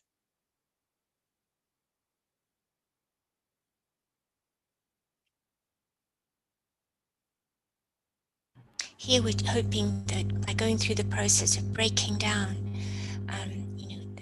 the kind of earning of a badge, identifying the learning objectives, identifying suitable activities that would be associated with them, and the kind of evidence you need, perhaps you have greater clarity around the value of the badge, but also the challenges of implementing digital badges at scale within your institution, or within your particular context. So, yeah, we actually also have a few teachers and educators who have taken TIS and TEL course, and I would like to invite them to, if you can look at this question, what was the value of the badge that you received? If you would like to come in and share, because the experiences will be very relevant to what Freda and Lena are asking. Ma'am, this is Lakshmi here. Yeah, And sure. I would like to share my experience about the TALC badge that I received of being a top contributor. And here I would be very honest when I'm sharing my experience about the badge, because initially when I joined the series of webinars, my objective was to be very selective about the topics of the webinars, because I'm an in-service teacher. And there were topics that I found that were of not much of a relevance to what I'm doing presently. But then once the webinar series got started, it was quite informative and very insightful, and every session made me look forward to the other session. And here the condition was that we had to attend the whole series, and after that you will be entitled, or I think 9 of 10 or something was there, wherein we had to attend most of it to get a certificate. But it's just because the webinars were interesting that I just forgot the count of the webinars that I attended. And at the end of it, I didn't even expect a certificate because I forgot how many I missed and how many I actually attended. So because of the very the content of the webinars were amazing, and it kept me hooked and kept me pondering. And there I felt that I was just nothing in front of the scholars there, because there were so many scholars, and people all were doctorates and PhDs. So you had people who were pursuing some research programs, and they had their views, and I would always be thinking whether I should pose a question or not, and whether that would be relevant. So I was always in a dilemma. But then when I would see there were times when I had to pose a question, because my conscience would not allow me to just sit quiet. So those were the times when I had posted, and then we were not aware of the badges. So I had just posted questions, and those questions we did receive a response to every question, even if it was not accommodated during the webinar session. We received a mail wherein our questions were beautifully answered by the facilitators. So later on, when the badges were announced, there were certain criteria that were to be met to claim the badges. It is then actually you start looking for your work. You see what exactly have you done. Have you actually met up with the criteria? Where have you lost? Do you have enough to claim a badge? So there are so many questions that the teacher has to, or the person who is the attendee has to go through. And there's a conflict, as well as there is you need to justify whether you really deserve it, whether if I am applying for it, have I done enough? Those were the reflections, and I had gone through that. I had to actually go back and see whether do I deserve it? Can I even claim it? Should I? What is the evidence that I have? How many questions have I answered? How many have I asked? And how actively have I participated? So there's a lot of reflection, I feel, and that is where you understand whether you are truly deserving or not. And after that, if actually I should thank Talc, because they've been very considerate towards giving the badges, because they felt they acknowledged even the smallest thing done by us. So I feel so therefore I felt it was a great achievement, because I got more than what I expected, and what happened was very natural. But I feel when you to provide evidences, I think it is that time when the teacher thinks about the accountability, and that is very much important. So that is all I had to share. So it was straight from my heart. Thank you so much, Talc, and thank you, the team here. I'm learning a lot. It's wonderful. I think from what I understood, the number of contributions was a measure, a form of evidence in gaining the badge, and that must have been one of the criteria for gaining the badge. And we had to provide the evidence for the same. Exactly, yeah. So that's one that it's not simply just attending all of the seminars. It's not about showing up. It's actually about levels of contribution. So that's an interesting one. I think that Suman has written here, if I've understood correctly, recently gave certificates to teachers, but there was no associated evidence. And I hope I've understood, digital certificates are now being issued, but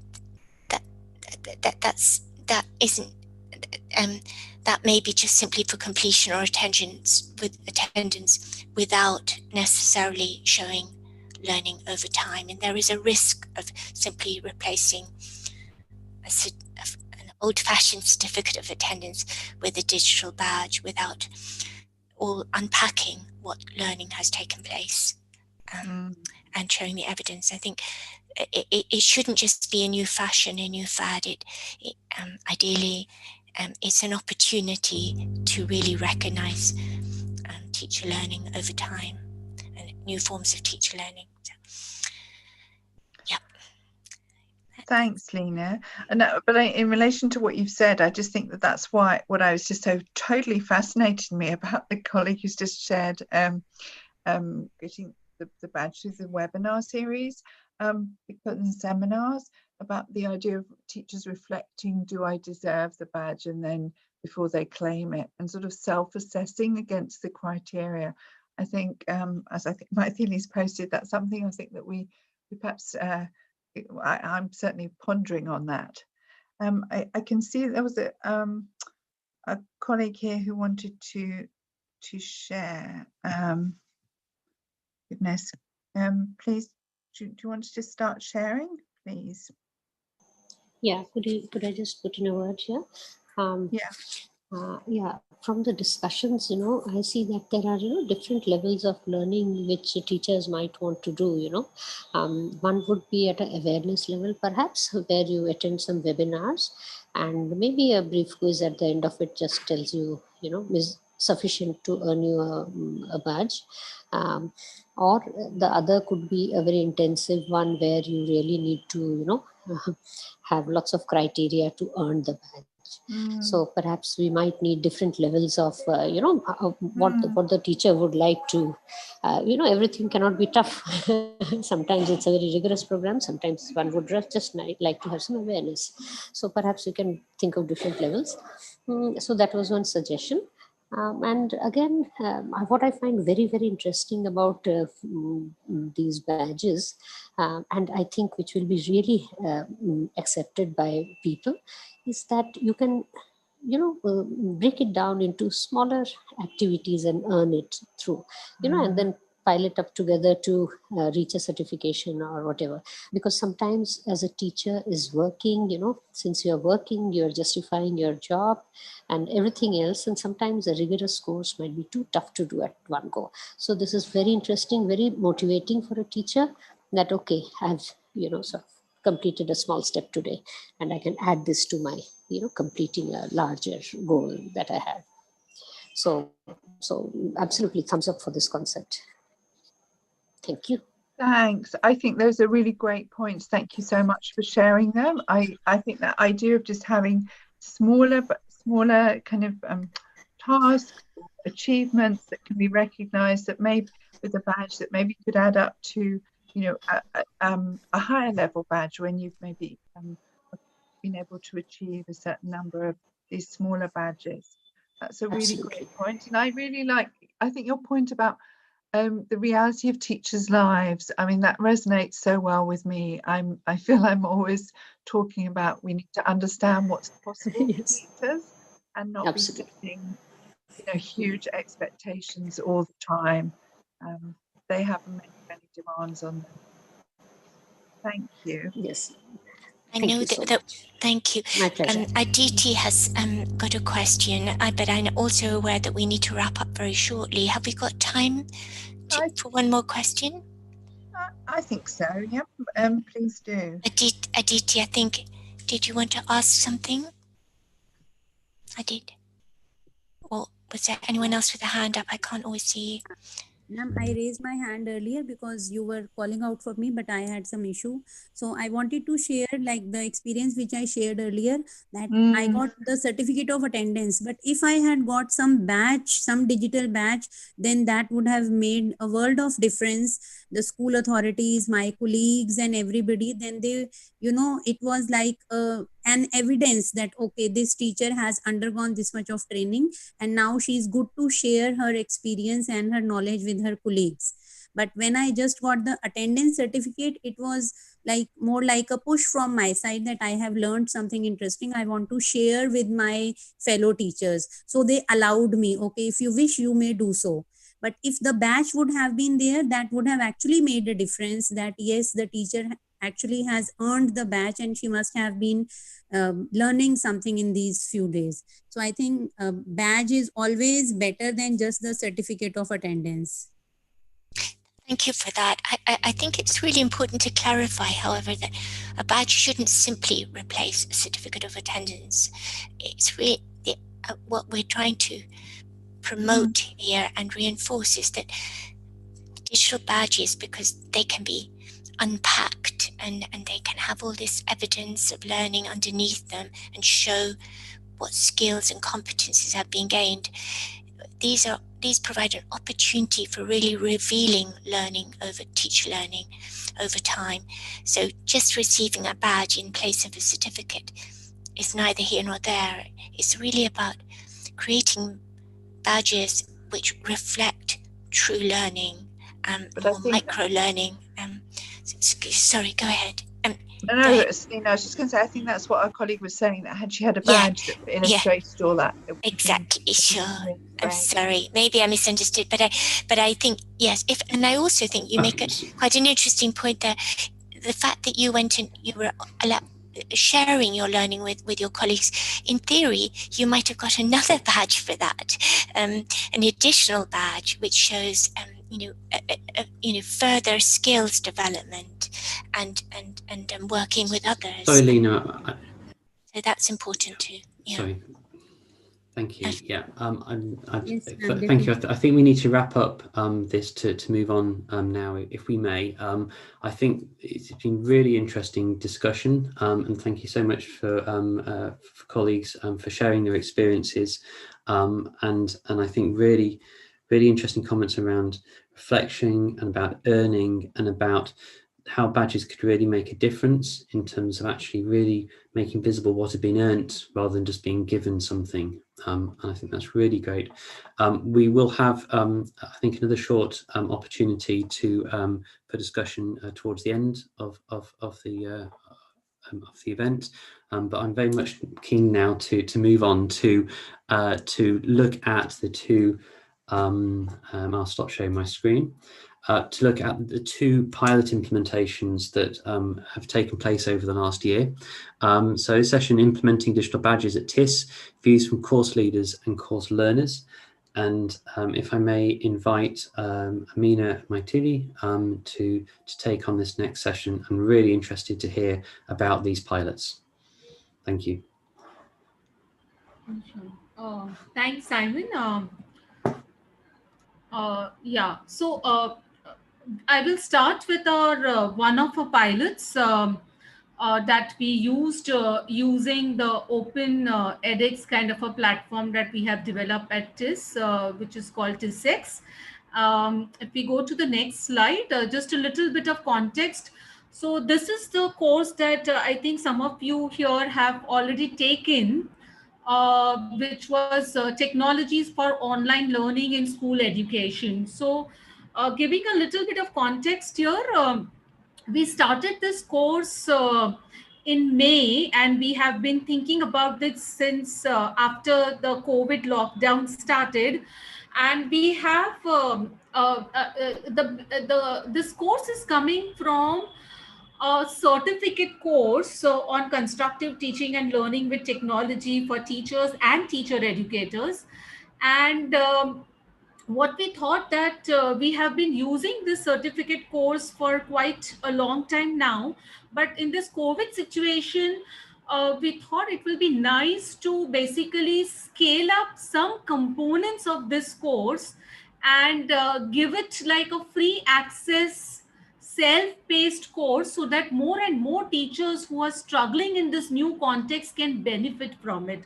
So that was the whole context of giving this course. The way we designed this course was, the earlier course, the original course was actually 6 weeks, a 2-credit course, which would require about 100 hours of teachers and teacher educators to engage with the course.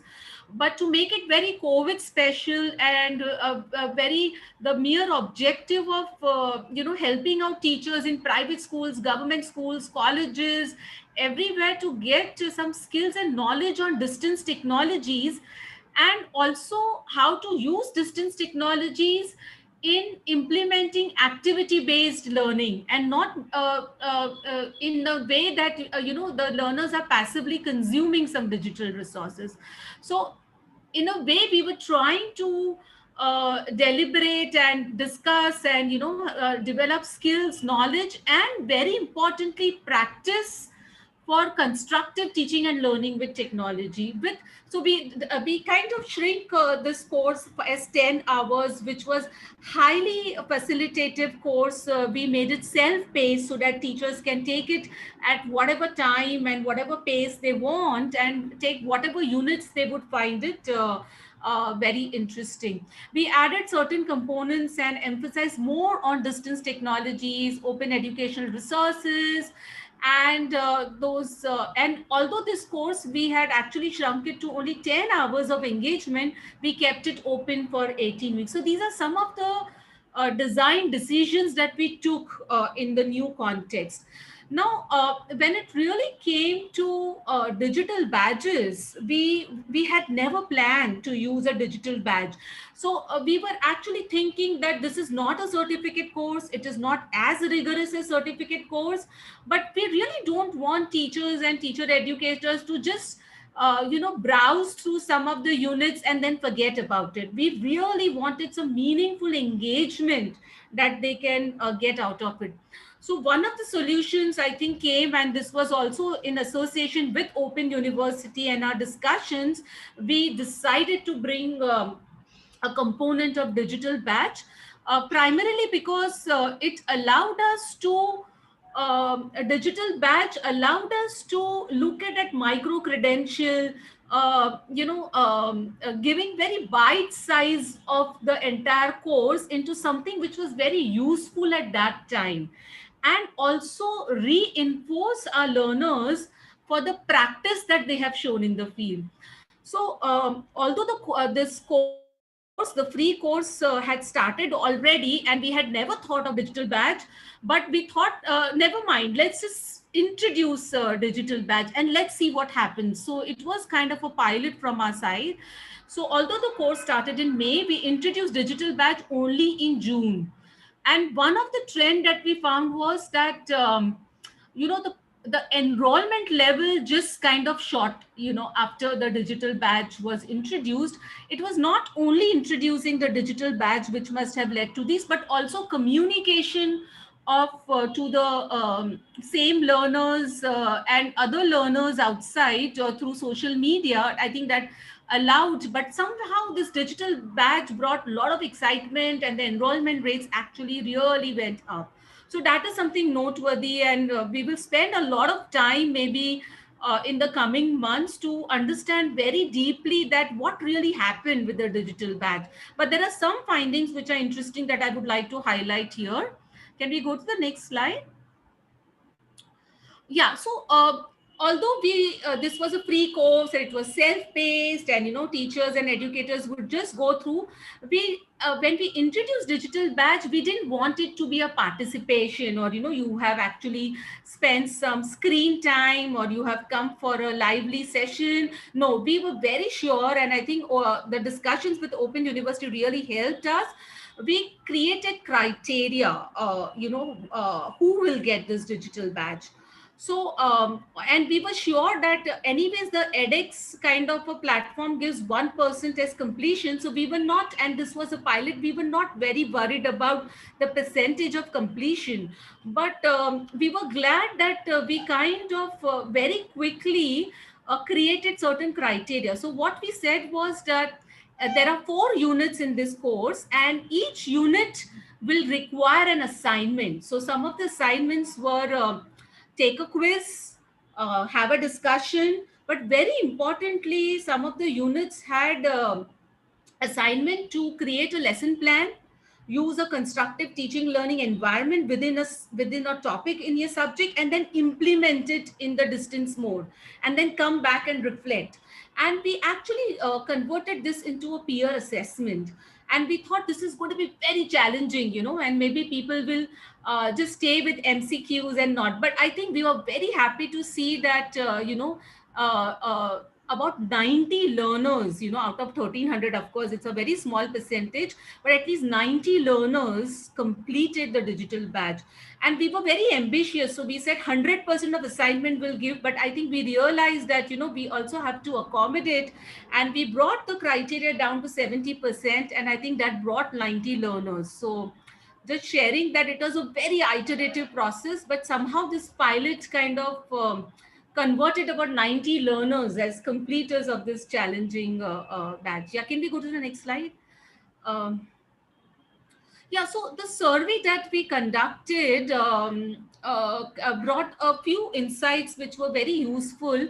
So, I mean, the number of learners who took the digital batch part of the survey was not huge, but still, this is good preliminary findings that we can think about. So, many people who took the survey actually said that we didn't know.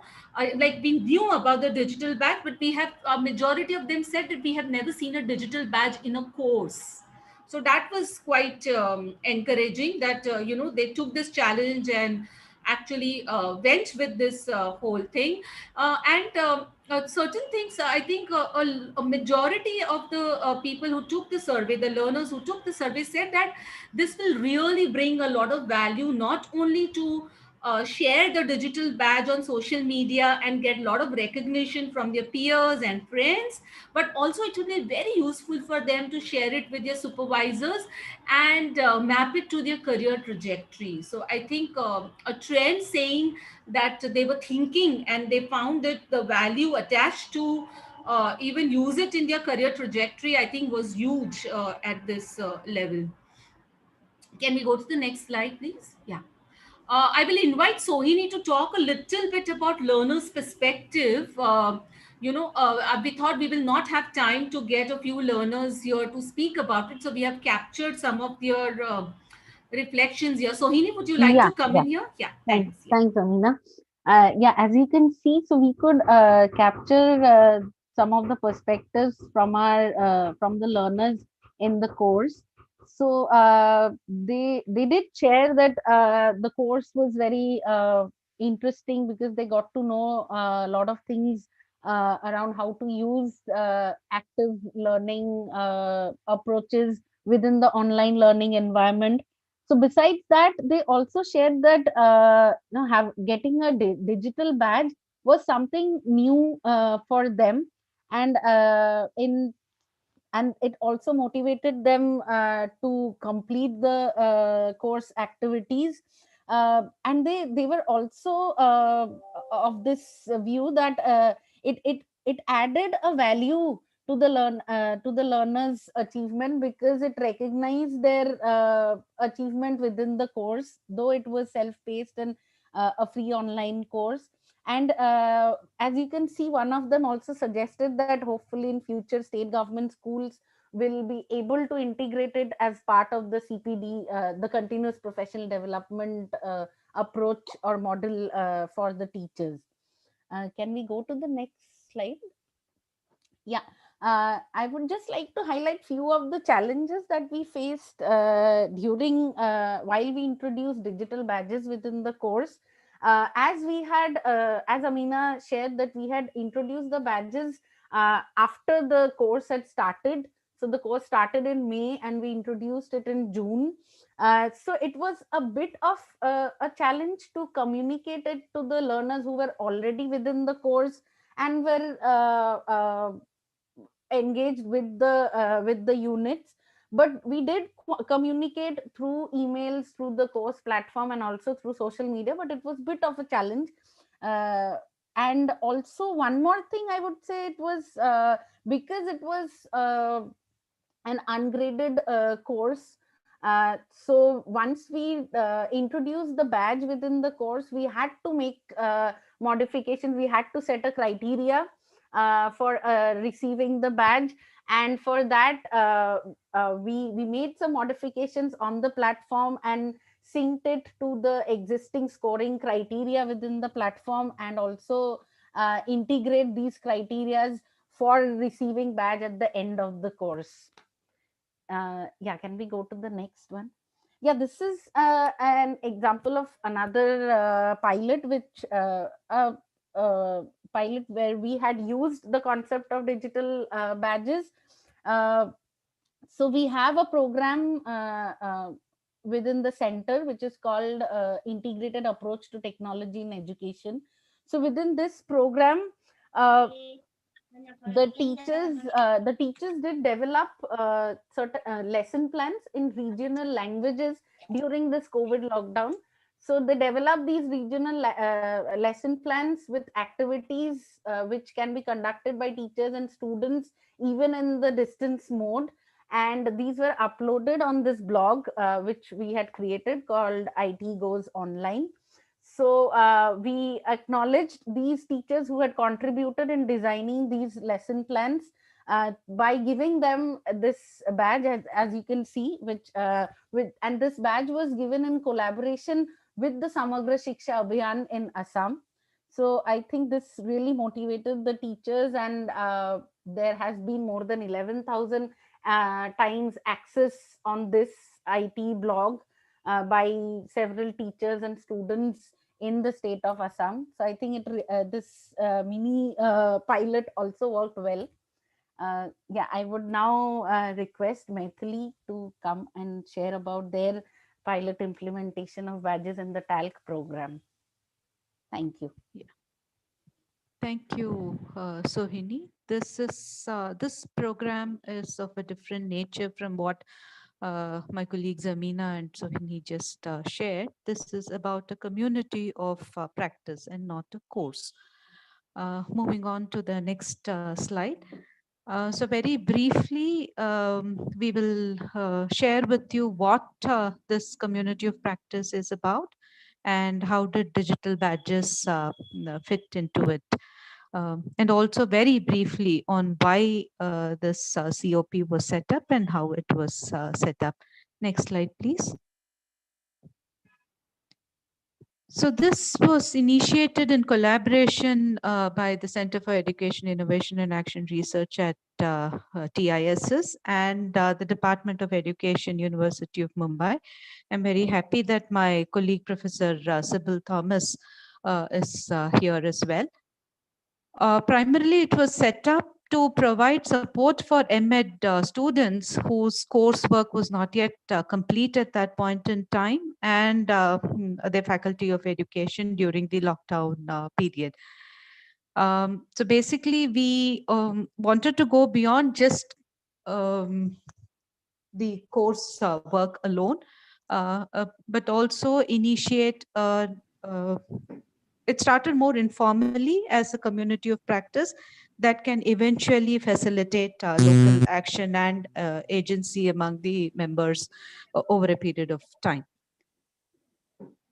It is an online group and open to all interested teacher educators who had registered for weekly webinar series.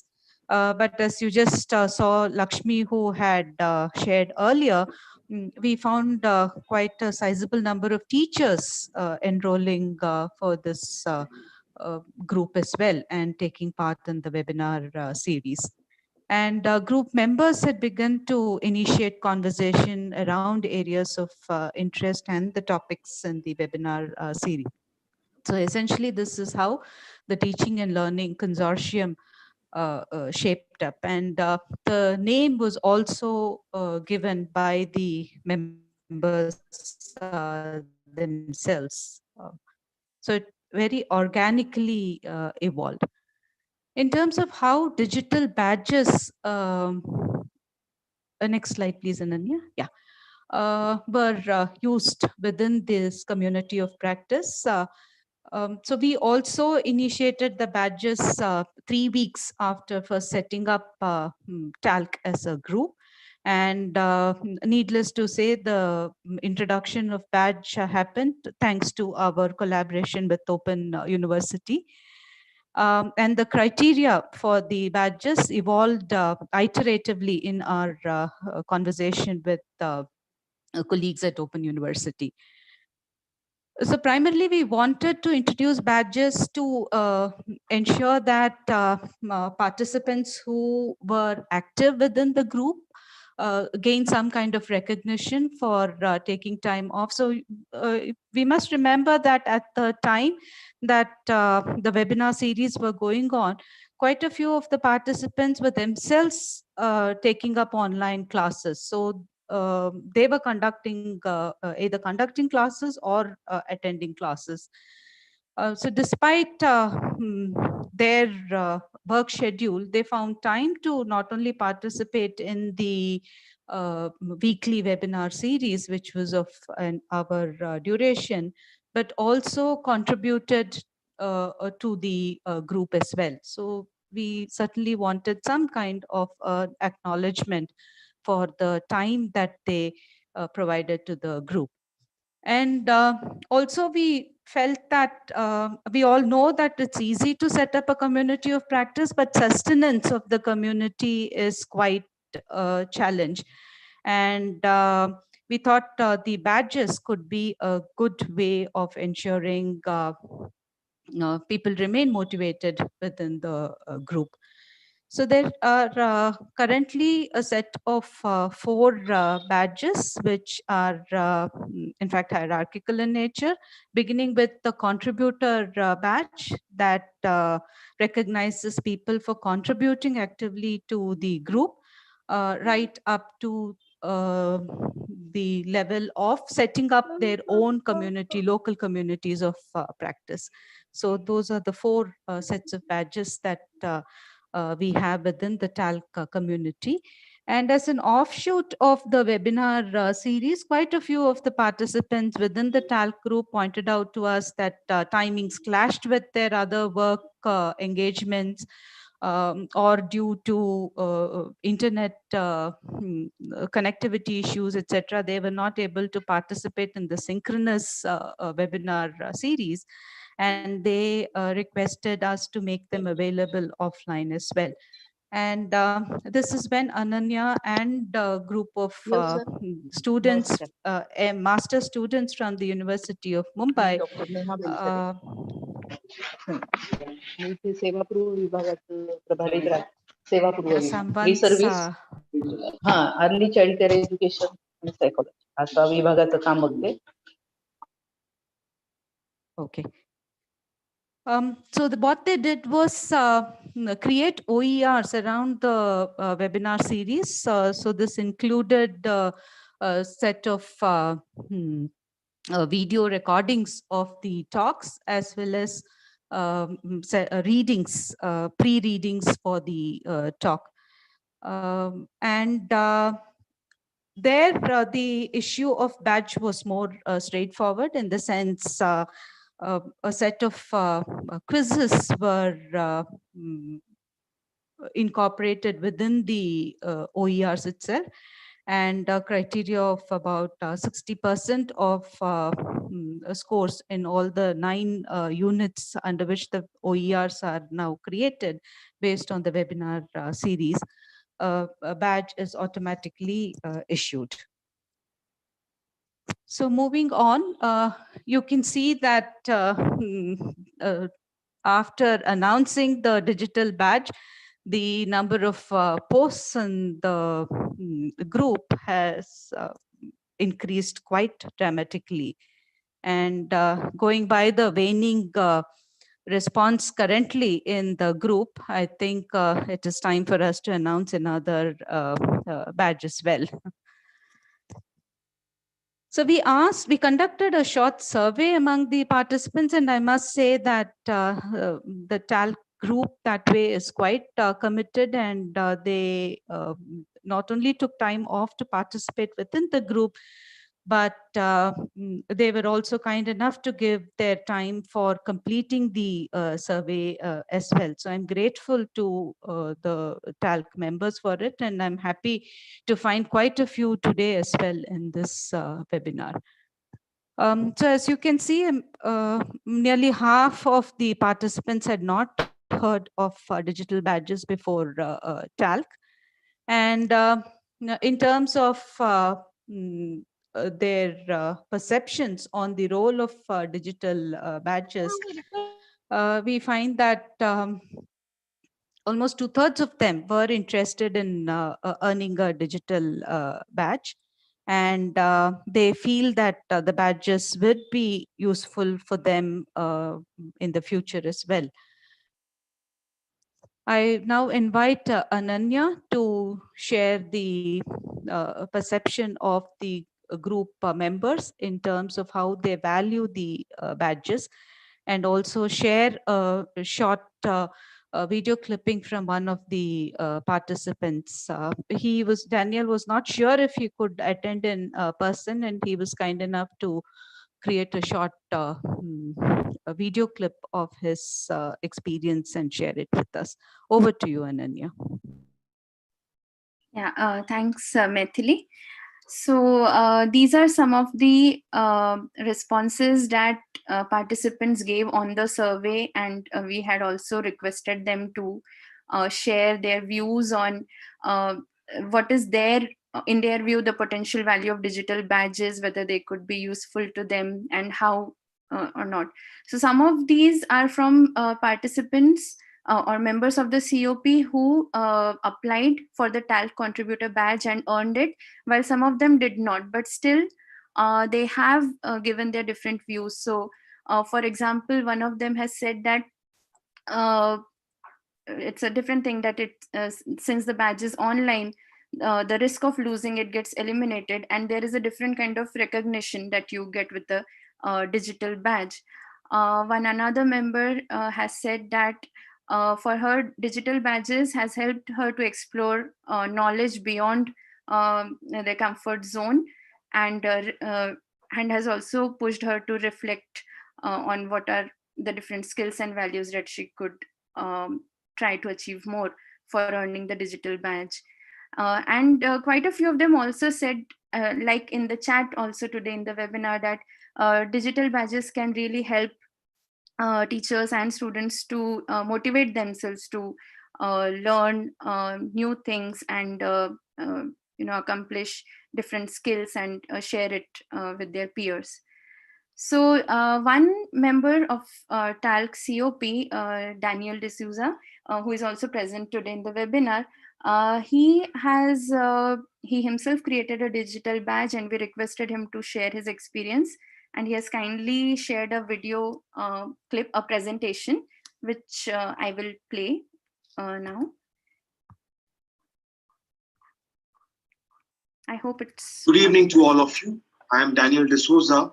I'm a secondary school teacher for grade 9 and 10, and I'm currently studying Masters in Education. Today, I'm going to share with you how I used the digital badge and implemented it successfully in my school. I came across the concept of digital badges after enrolling in a webinar conducted by TIS.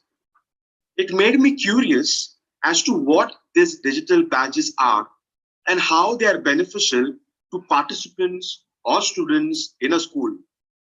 I was quite eager to achieve these digital badges, as it seemed to be like a reward of your participation and contribution to the webinar.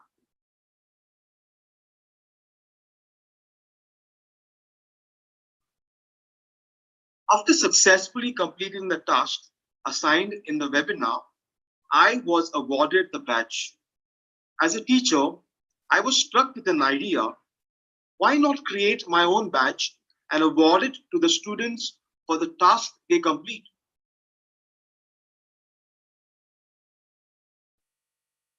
Since I am a history teacher for grade 9 and 10, I created a history consortium badge using an online badge making website.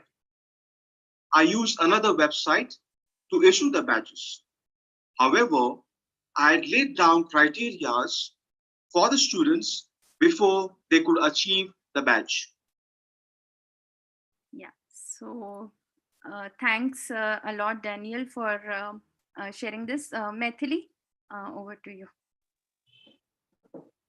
Yeah, that's it from our side.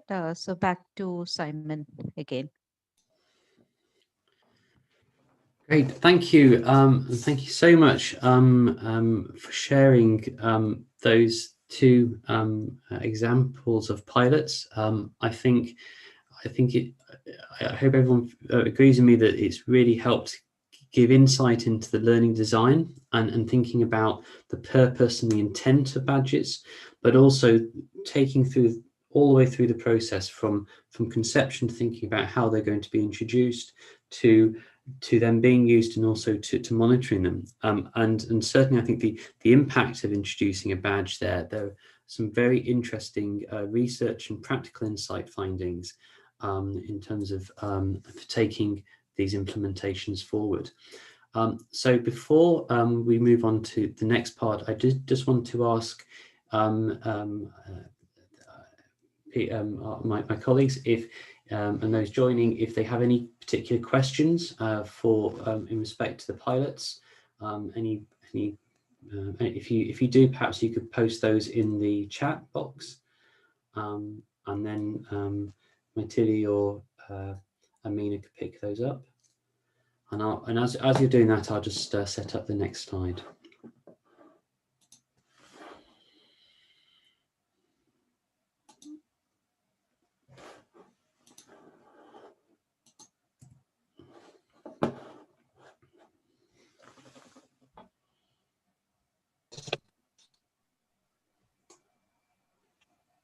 While Simon's doing that, Simon, perhaps we could just encourage people, if you've been filling in the Google form, you'd like to share it, please just press submit.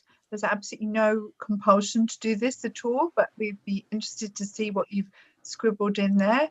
And we do, they're completely anonymous, but if you would like to do that, please do press submit on the Google form. Thanks. Thanks, Simon. Sorry. Nice. Thank you, Frida. And yes, and please do. I haven't seen any questions coming out in respect to those pilots, but I hope they've been very useful in terms of really bringing home a lot of the discussion that we've had earlier on in the workshop. So there's two short sessions left today. The first one, I'm going to invite Professor Frida Wolfenden to facilitate this in a moment, which is about looking forward, about thinking about what you might take from this workshop in your own organisation, institutional practice. And then after that, we'll have some short closing remarks where we want to tell you about a new project that we've got going on, and to remind you that we have an additional activity starting at 5 o'clock, looking at a practical demonstration of using a badge. So if I may, Frida, pass over to you. We just have this one slide with these questions on it. Great, thanks, Simon. I think we've been thinking about those questions quite a lot. So I really want to the top two questions. So maybe just here now prompt people to think a little bit about what you might take from this workshop into your own organisation, institution, practice. I think we've heard the most wonderful example from Daniel about taking the idea of a digital badge into his school after he himself worked towards and was awarded a digital badge. So obviously that's something that people might do, but I mean there are lots of things that you might want to take forward following this workshop. I think, Simon, can I just check, are we sharing all the slides with participants so people can come back and review later on? Yes, we can pull the slide decks together, and we can put those up on our WordPress website, and we'll contact everybody with a link to that sometime after the workshop. Great.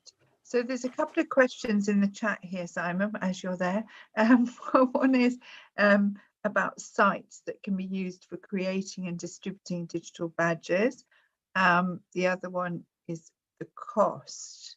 I mean, I think the response to the cost is probably about your own time in doing that. But Simon or anyone, do you want to come in now about the sites? So sure, I'm happy to take that, and also I think possibly there may be someone from TIS who can also comment on this. At the level of an individual issuer, many of the platforms allow you to register for free and to manage the issuing of badges on a relatively manual basis, and ones that are widely used. One's called badger, which is spelt without the E in it. So the animal badger, but without the E. And that was because badger originally was associated, I think, with the Mozilla Foundation in some way. I think it might have been on the logo or something. There's also Open Badge Factory. There's also another one called Credly, which is Credly. Most of those do have a free version. They also then have some paid for versions, which usually are used by institutions. And that allows you to do a lot more things with the badges, both in terms of the number of badges that you can issue. Some of them, some of the paid for ones allow you to stack or combine badges together. And some of them also allow you to have VLE integration. So you can integrate your VLE directly into that with an API, which you wouldn't necessarily have. But yeah, so anyone can set themselves up as an individual issuer. Thank you for posting that, Frida. And that's what I mean. We've done that before. Sorry. I'm not sure if Roshan, you'd like to come in here briefly in respect to what you did with TIS and linking that through to Badger, because that was a more technical implementation that you did with the TISX platform, wasn't it? Yeah, I think Satej will be talking about it. Yeah, he's there. Okay. Yeah. Okay, great. So yes, if you want to learn more, for the presentation at 5 o'clock, we'll cover that in a bit more detail. Yes. That's... Thank you. Thanks, everyone. Oh, yes.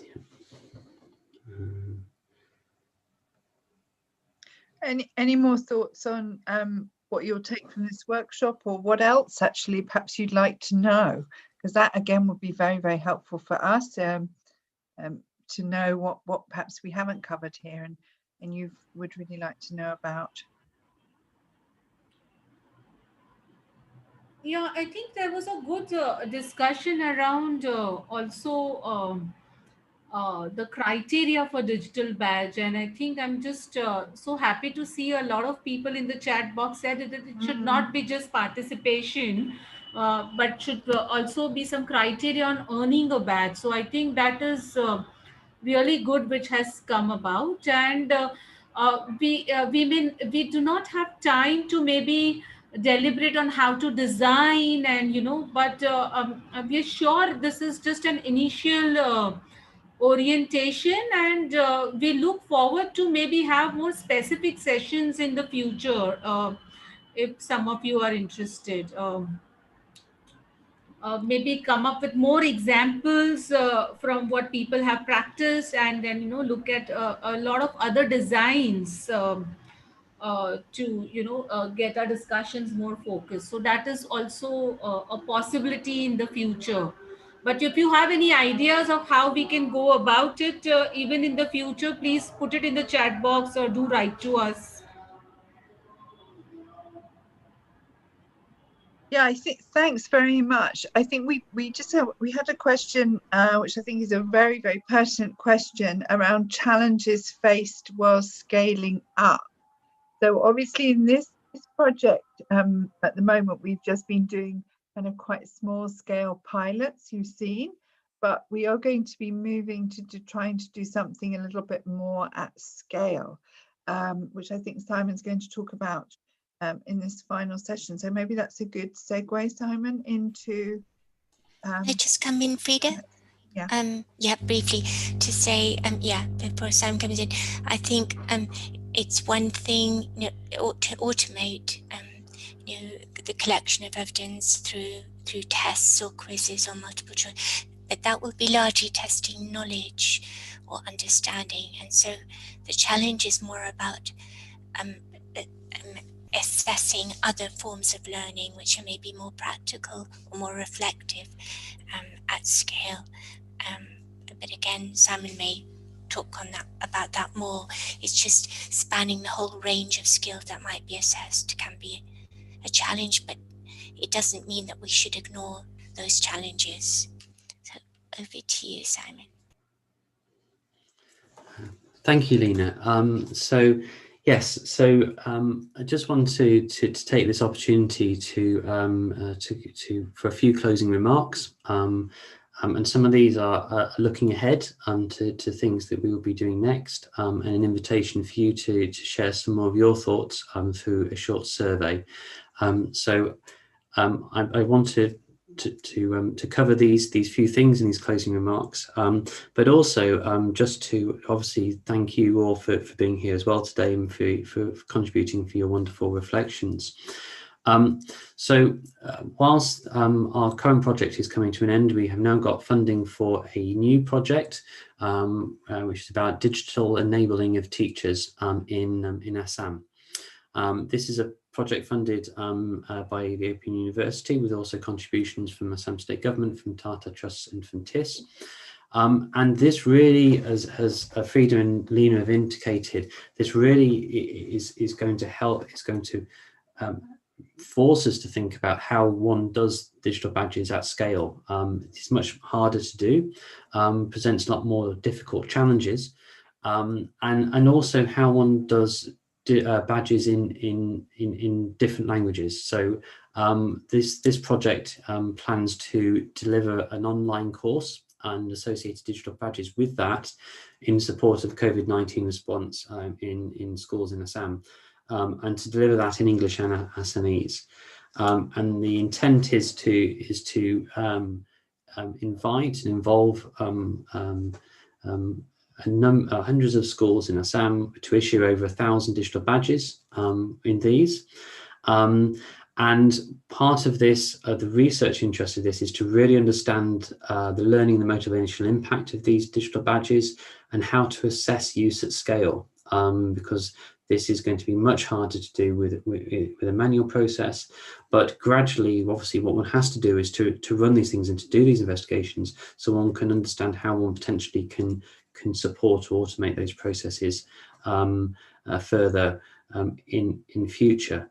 So this is a project that we're very excited to be working on, that will be taking place over the next year, and that we'll be looking forward to reporting back on at a later time. A couple of other things. The first one is that we're really interested to hear your views about digital badges.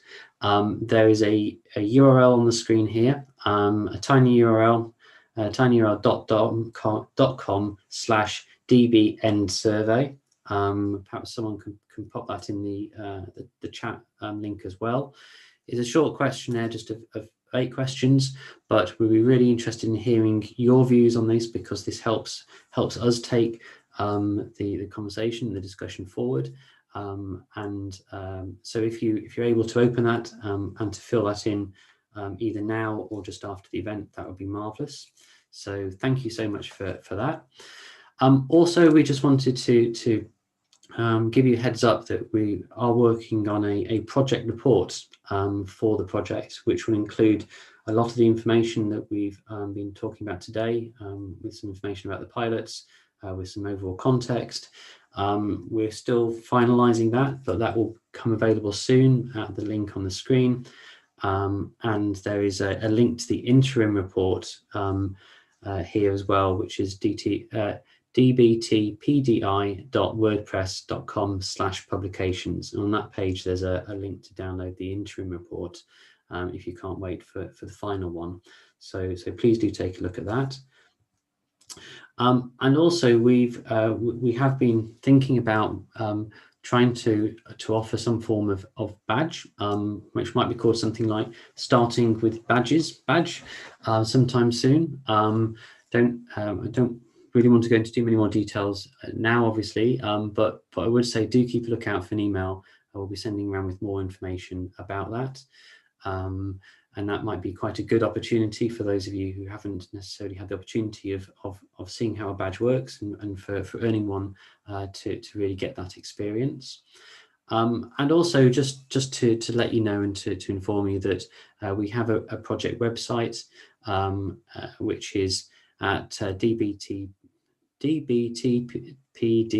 it's a bit of a mouthful, .wordpress.com, and we also have a shorter URL which has unfortunately been down for a couple of days this week due to I think a spam attack, but it should be working going forward.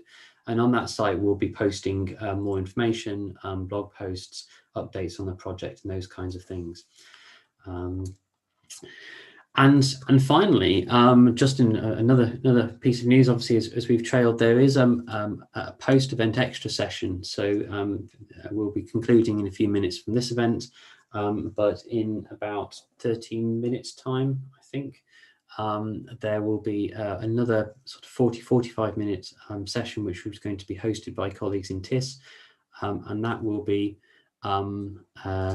looking at basically about the process of receiving and sharing digital badges, and with a hands-on demonstration.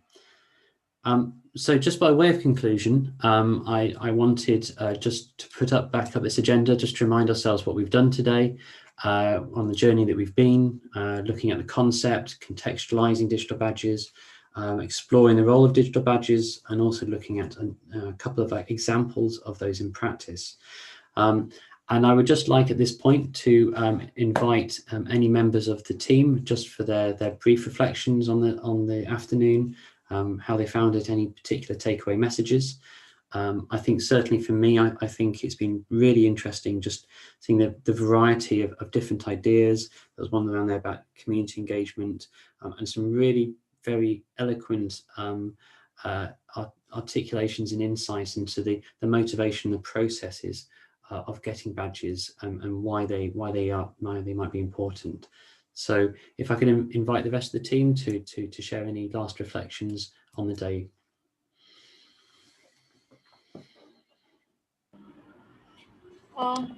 Yeah, I think it's been great, Simon, just not only just sharing what we have done, but also hearing a lot of reflection on what other teachers and educators here feel about, and especially very thrilled to see that those who have taken some of the badges from TIS have also come and shared the experience. So I think it has been very, very rewarding.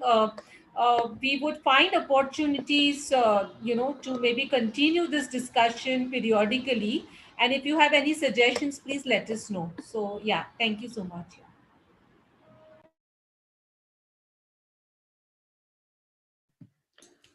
Hi, Simon. Thank you, Frida. Sorry. No, I was just going to add a couple of reflections for myself from what's been a very stimulating, rich and enjoyable session. So thank you to everyone. So what am I taking away? I think three kind of things. One is that there seems to be really considerable interest in digital badges, but in the creation of them as well as being awarded them. And I really think for me that speaks to something around they're a local solution to kind of issues in your own locality. I mean, the locality might be quite large, but I don't get the impression from this workshop today that people are thinking this is something that should be kind of imposed on in a very sort of structured way at large scale, but it's something that people can own. And that speaks to my second point, which is what I've got heard today, which has been really exciting, is how people are feeling digital badges kind of empower teachers or teacher educators to be very agentive about their professional development, to reflect on it, to really kind of log it for themselves. So again, I think that's something very interesting and new.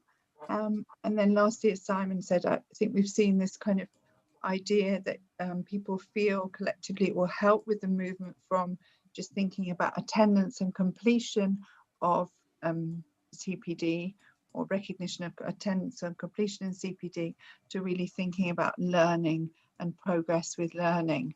And I think sort of to come back to the kind of key issues, we know that if we're going to enable all our children to have 12 years of quality education, making teachers feel that they are empowered to make changes in their classrooms and to be learners themselves is very important. So that's what I've taken away today. Thanks. I could just add a very brief word to say that as a team, Frida, Simon and I have been working on this for over 18 months, and we've had the pleasure of working with TIS for the last year or so. We have developed our own ideas and understandings, but seeing your posts and questions and suggestions has been very enriching. It's made us aware of assumptions we've made, or areas that need further attention, or areas that we could explore in terms of research, potentially in collaboration with others. So we'd be really, we really look forward to moving forward together with you all on this journey and breaking new ground. So thank you again. Yeah. Hi, thanks, Suman. Yes, we remember you well, and it's wonderful to have you participate and contribute as an ex-TES India collaborator. Thank you. Lovely. Thank you. So I think there's thank you very much, colleagues, for sharing those thoughts. And today has been a really really insightful day. And I just would like to thank everybody who's been working behind the scenes to put this on. There's a lot of work and effort going into making it all run very smoothly. So thank you everybody who's been involved in putting this together today, and thank you again to the presenters and to everyone who's joined us and shared with us experience. What I would like to do now is to formally close the session, and to remind you that in what is now 6 or 7 minutes time, we have the post-event activity. We'll stop sharing the screen in a second. The main room will stay silent for probably the next 5 or 6 minutes, but then we'll start that as advertised at 5 p.m. IST. So lastly, thanks very much again, everyone, and I'm very much looking forward to hearing your views in the survey and maybe making contact and talking with many of you again. So thank you once again. Thank you.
Okay, so I was going to say welcome back.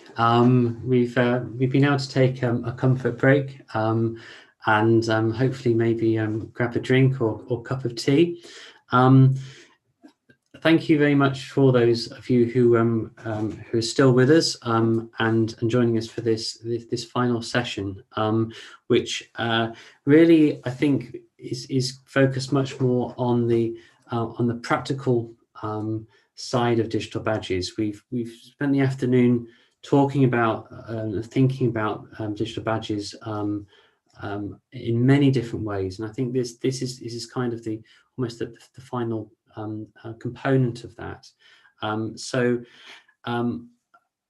I'd like to invite Satish and then Roshan to talk to us about open badge platforms, about receiving and sharing digital badges, and I think they're also going to say a little bit about how TISX, the VLE that TIS use has been adapted during the work that we've been doing on the project over the last year. So thank you very much, and over to you, Satish. Yeah, thank you, Simon, for introducing this session. And this was quite interesting session. Last 3 hours, we were like really got really good insights. And to take that forward, so I will keep my session really short, so that like we already know that we have spent 3 hours here. So and to start with, I will just have some revision of the terms that we have heard for last 3 hours, and maybe some of us may have understood and some of us may get new differentiation in those terms. So I will start with open badge. So open badges, so what do we mean by open badges? So this is actually a format which is used widely, and it's like quite international standard format that is getting used over the time for digital badges. So digital badges are created using the standards that are defined by open badges. So what that helps to have the open badges to be understood by multiple platforms and can be shared across multiple social apps or profiles, and also through other MOOC platforms. So Seaman has already given you the details about like why open badges and what it really is helpful for. So this is the main open badges term that I wanted to highlight on. And secondly, you also heard somewhere backpacks. So what backpacks does is, as the name suggests, it's a bag which contains the badges. So as long as the badges are compliant with the open badge standards, so these backpacks helps you to store your badges no matter from what platform you have received those badges. Also, you can organize them with different collections based on the context in which you have got the badge, or learning experiences that you have managed to get the badges from. And of course, you are able to share these badges on the multiple social platforms and learning platforms as well. So when we talk about open badge, so what exactly these badges contains? So primarily, these are the 4 components which you can see. The recipient. So recipient entails like who received, the learner who received the badge, issued on the date of the badge. Badge class is certainly the heart of this open badge, or the badge that you receive, in which it gives you the name of the badge. For example, there are names mentioned about OER producer, OER So we are contributor. So these kind of names can be given to the badge based on what context is and what is the criteria we are releasing the badge for. And a description gives more clear idea about the badge is honored for or like released for. And criteria is the actual criteria based on which the badge gets released to the learner. This criteria can be automated based on the platform that we are integrating the open badges with, or we can also manually have these criteria defined, and we as like manually certify that criteria and then release the badges. And the last but not the least, the issuer, which is really important for the badge, like who, as whether it's an organization or an individual or the collaboration group, like who are actually giving or issuing these badges. So these are some main components of the badge, and I have listed some widely used open badge platforms which helps us to uh, create the badges, also to release the badge or host the badges for the learners. And these are badger based are openbadges.me. So and there are such long list is there. So I will just jump to the next slide, where we will talk about our own context, where Amina just mentioned in her presentation that we are using TSEX, which is open edX based platform for hosting courses. And we started giving badges recently from June onwards through this platform to different courses that are hosted on the TSEX platform. So here, like TSEX is based on the open edX. So open edX has support for the open badges. So it has support for multiple platforms, which can, as long as the platform, the badger platform or the any other open badge platform gives the badges in compliance with the standards, it is capable of generating the open badges and can release the badges for the learner. So simply, there are currently on the platform, there are two criteria that we have. One is the course completion criteria, and second is the course events criteria. So currently we have enabled for the course completion, but in future we will also get course events criteria as well. So where it also talks about the process through which the learner reaches to the certain steps or the stages and then gets the meets the criteria for the badge.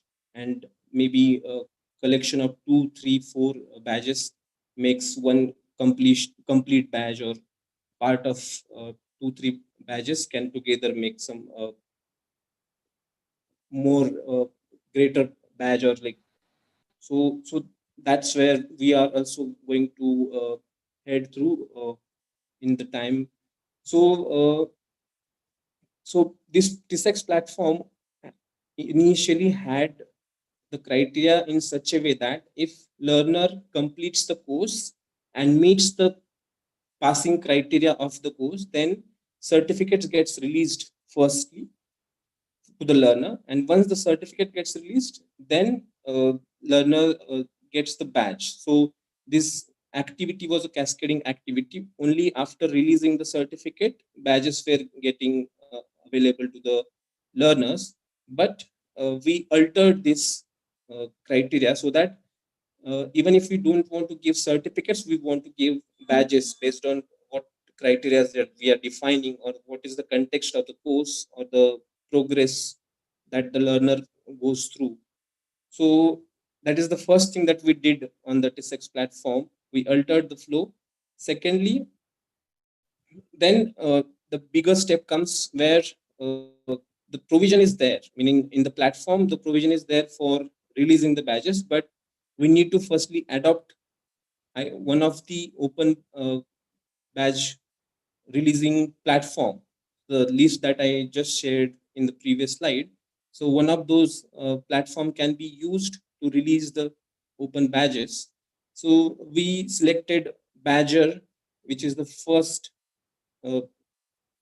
platform that I have listed, and it is certainly getting mostly and widely used. So we took that for integration purpose, and then we set up the instance of that Open Badger website, and then we have made this communication possible between the LMS, that is X platform, and the Badger platform, and this internal automation got in place, and now TISX is capable of releasing the badges based on the criteria that we define for the courses. So this is the overall short story that I just wanted to narrate here. Because of the time constraints and overall technicalities that are there, I will not be able to show really the process that we had gone through, and because it will be much more technical for this session. So I will keep this for this as like this is the end of this slide, and I'll just jump to make this further interesting for you all. So I have listed some LMS platforms like OpenEdX, Moodle, Canvas, which helps, and there are multiple others which provides open badges provisions. So I will give you a demo of if I want to create a badge so I'm using here Badger as a platform for creating a badge and also releasing the badge to the learner. So I'll just give a demo. So this will be being a demo. I will not go in much technical about the criteria, or so I will just use some placeholders for giving the demo. So I'm just changing the slide.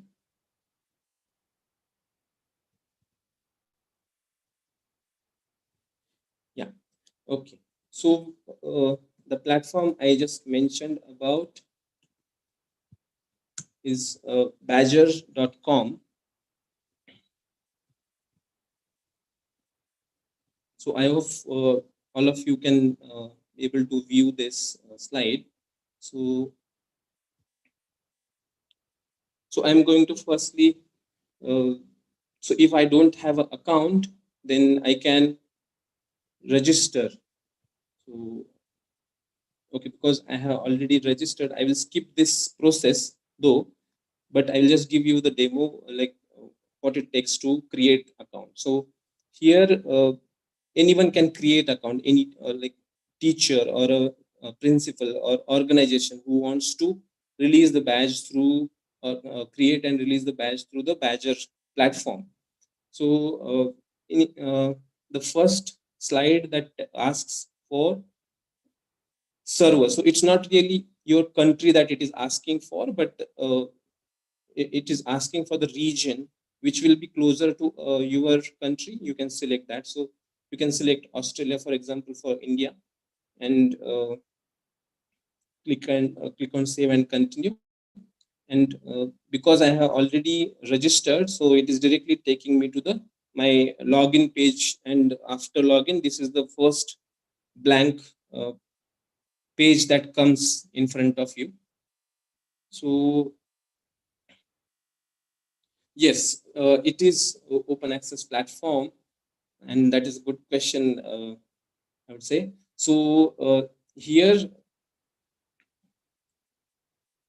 so first thing that you need to do is you have to create issuer profile. Because you want to issue the badge, then you have to have a issuer profile. So you can go to issuers and create issuer. So I'll just use some dummy image. Here you can use your organization's logo, and for the issuer profile, and then I'm just, this is the issuer's name, then issuer's website.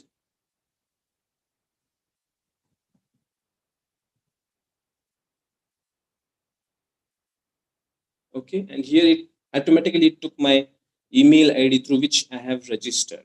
So in this case, if you are an individual who wants to release the badge, you can select your email ID. If you are doing this on behalf of your organization or institute, then organization or institute's email ID can be used for the registration, and then you select the respective email ID.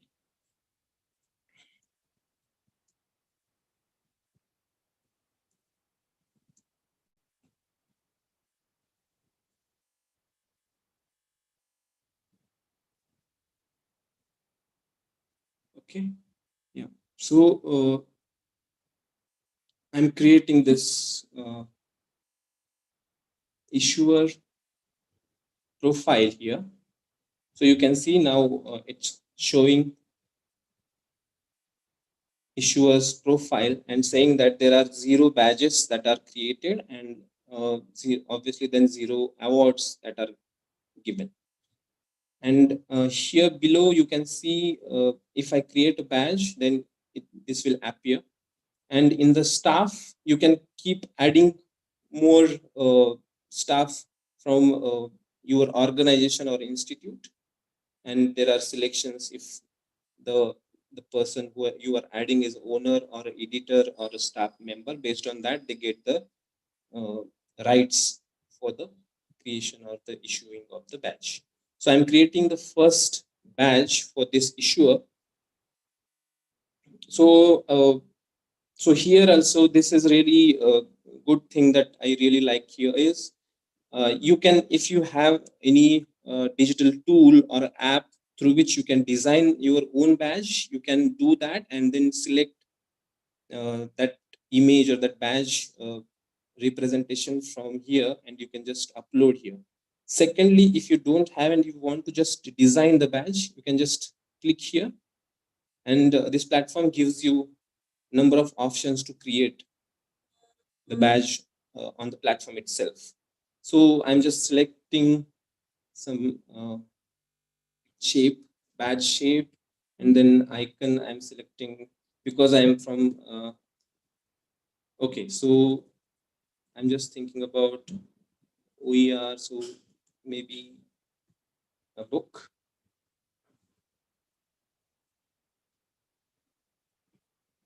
Yeah.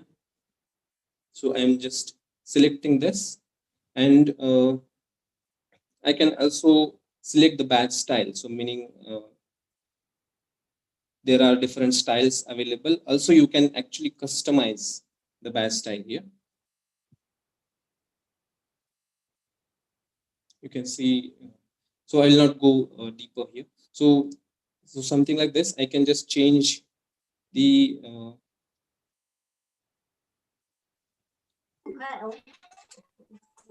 yeah.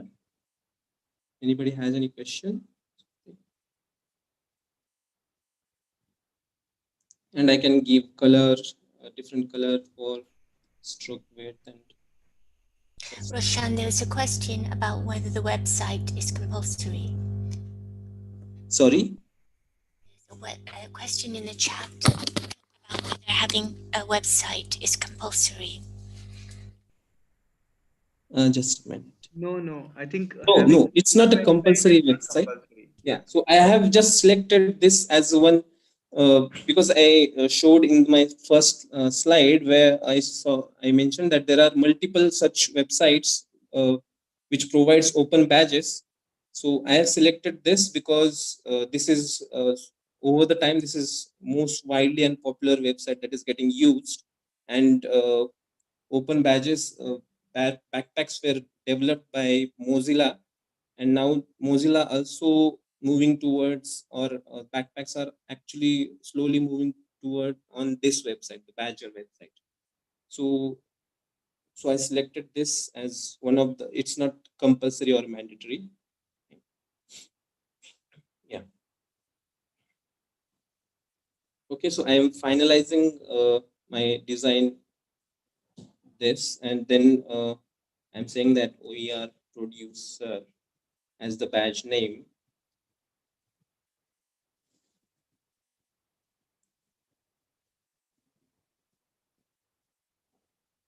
The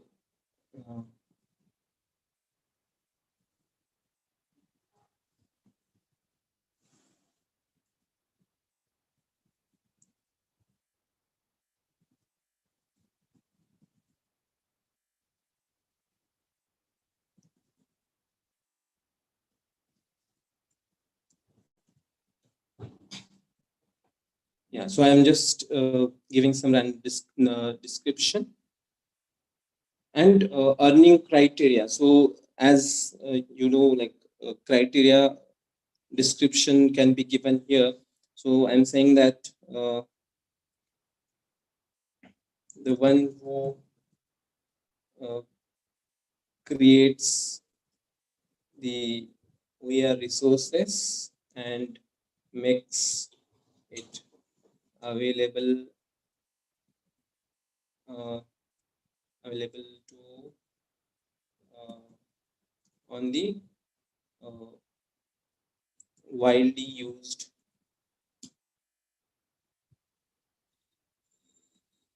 OER platforms. Yeah.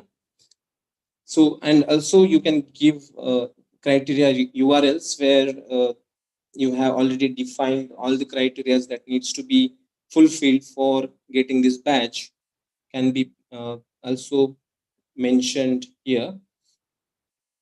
And add alignment, again this is optional, so I'm not going in detail for this, but this is just like your badges are aligned with which standards, or with which educational standards, that can be also mentioned here.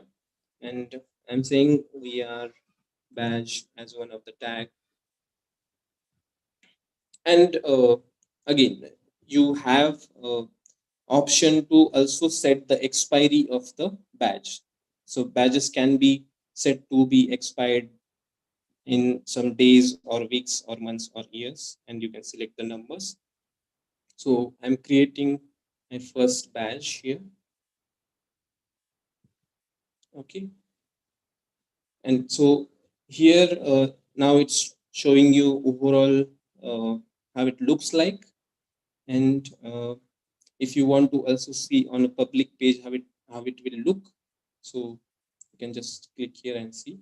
So offered by, your institute's name will come here, the badge will come here, and the description of the criteria is also mentioned. Okay, and now I'm just going to award this badge to one of the learner. So for example, I now have announced some project or to my students, and then I wanted them to submit the resources that they generate as a OER resources, and based on resources that they submit to me, I will evaluate them and then award badge to the learner. So now Rosin is going to continue my session forward, so I will just release the badge to Roshan.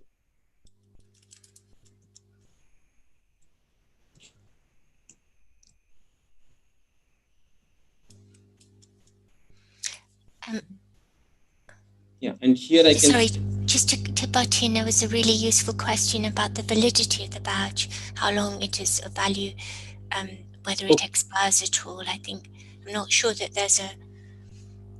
Yes, yeah. Any indication of that. Okay, so I'll just...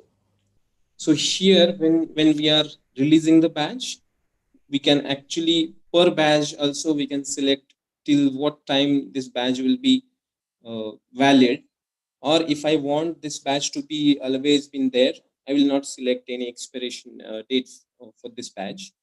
So it's up to you to select the expiration date of the badge, and you can select while you are releasing the badge to an individual learner, or even at the badge level itself where you created the badge.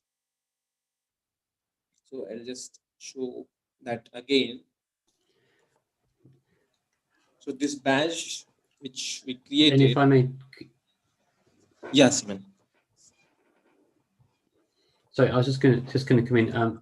I think also just sorry to interrupt, but I think the feature for having that expiration is would perhaps be, for example, if there was a professional badge that expired, so you had to renew your practice every year or every 2 years, so they needed to either re-accredit you or something like that. So that might be one example of why you need to set an expiration because you need to be retested.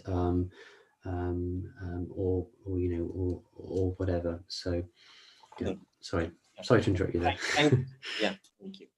Yeah, so I didn't really follow the question because I was presenting. So yeah, but thank you for coming in. So as Simon said, why there is a need of expiration to be set. So you can decide upon whether you really want to based on your context, and then here you can define if your badge itself wants to be expired in 1 year, or then it will tell you like your badge will expire by 25th of November 2021 because I set that as a expiration date. So okay, so now I'm saving this because I have changed this, and I'm going back to awarding the badge. So I'm awarding this badge to rosen.singh@this.edu. So this is the email that I need to give of the recipient, and name, which is optional, but it will appear on the public page. So, and issue date I can change, or because it's today's date, so I'm just keeping this. How did the recipient earn this badge? So learner have created the OER resource and demonstrated and shared the usage and its application. Yeah, so I'm just putting some description here. Add additional evidence, so I can here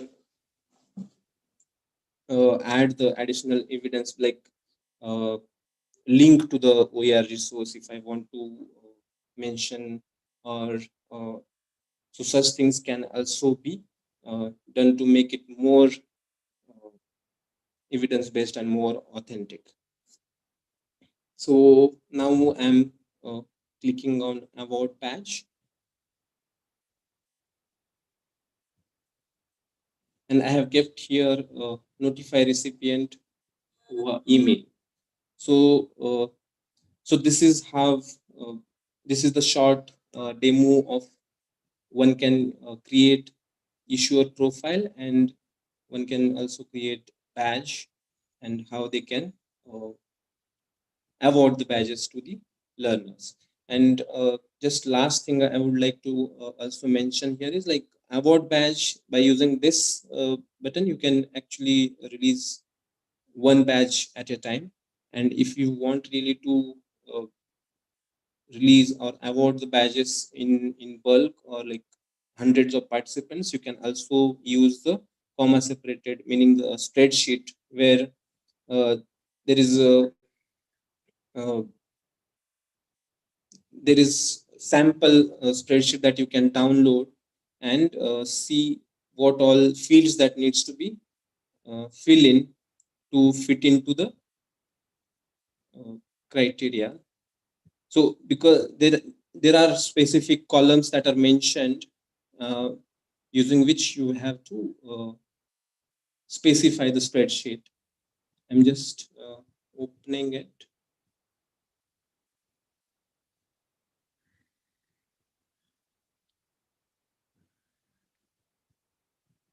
Just a minute. My screen might not show you what I'm opening, but I'll just reshare my screen.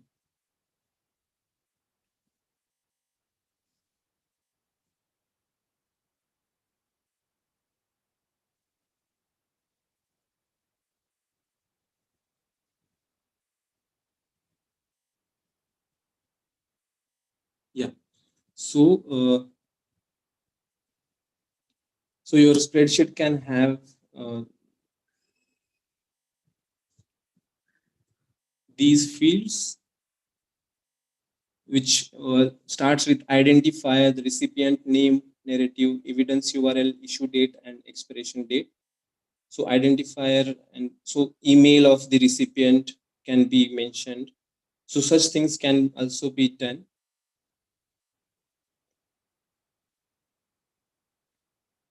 So I'm going back to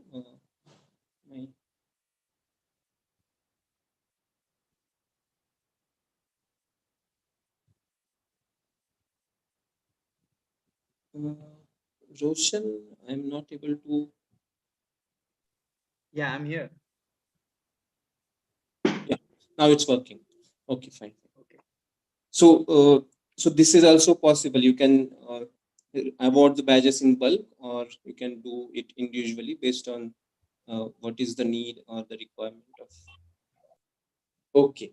So can you then start from your email notification you must have received, and how the learner, like when learner receives the notification, how they can collect the badge, or what all the processes that they can follow. Yeah. Thank you so much. Yeah. Thank you. I think if there are any more questions, we can definitely take them. And in the meanwhile, I'll just take a couple of minutes to just show that how once the learner has received the badge, how he or she can actually share it with everyone in the world, saying that yes, I have received a badge, and how one can store it in the backpack. So those kind of things I'll be showing as a live demonstration on the screen. Yeah. So meanwhile, I'm just keeping this slide. Okay, so I would like to share the screen then. So can you stop sharing your screen? So Okay. I can. So yeah, meanwhile, Roshan is sharing his screen and telling about the further process. So I'll just give you background. So now I created badge through the Badger platform and also awarded to the learner. So any learner who receives the badge, they will get the notification, because I used Roshan's email ID, and that's where, and also selected enabled the notification to be received. Yeah, yeah. Yeah, so here it is. So thank you so much, Satej, for awarding me a badge. And here I get a badge. So here is a notification about the badge.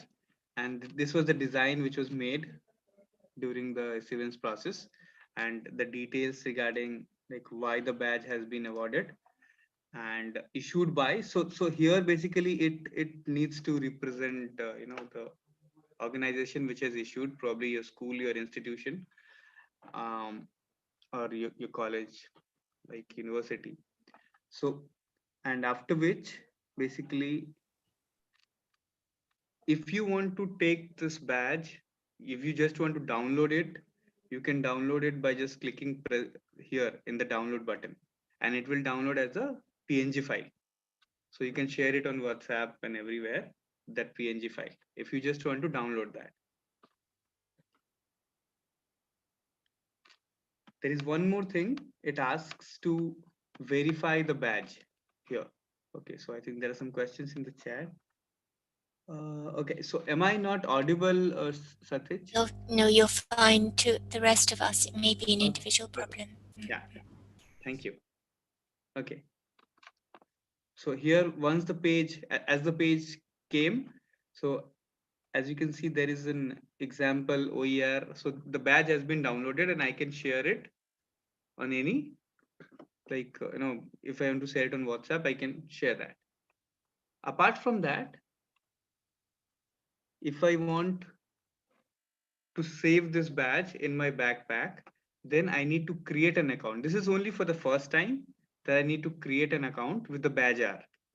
So the badges get saved in the backpack. So I'll go and click on the create account. It won't take a lot of time, it just take a couple of minutes. So here there are options. You can sign in with your existing account options very easily in single click. And I already have a account, so I'll not like use those options, but I'll use my existing account to sign in. Okay, it's asking me, okay, I don't want to create an account, I just need to sign in.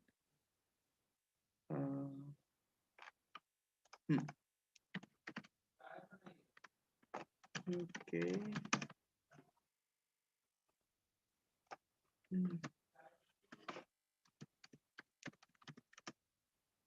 Okay, since I tried to create the account, so it has probably reset my password, so I'll have to try create the account once again. So it will ask me to do the OTP verification and all that.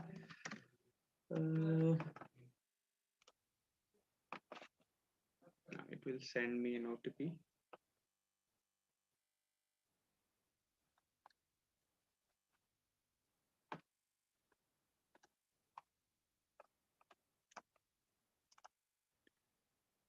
Yeah, it has sent me an OTP. So I'll just try to, ideally you should not show your OTP, but since I'll be using it a little quickly. Okay.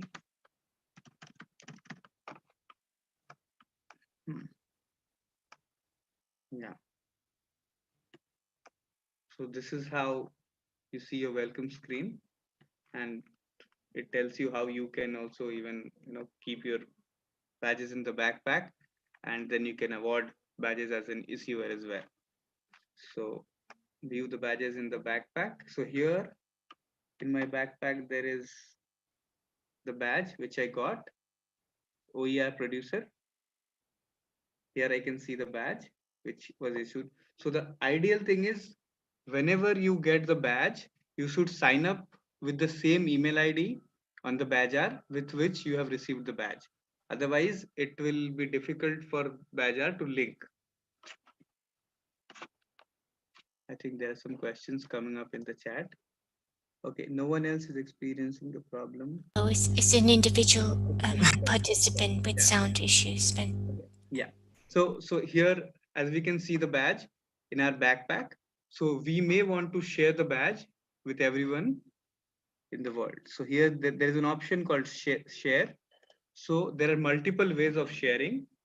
One is with the link. We can share it with everyone. Please go to the link and see I have earned the badge. There is another option, few social media platforms, like most popular ones like Facebook, LinkedIn, Pinterest, Twitter.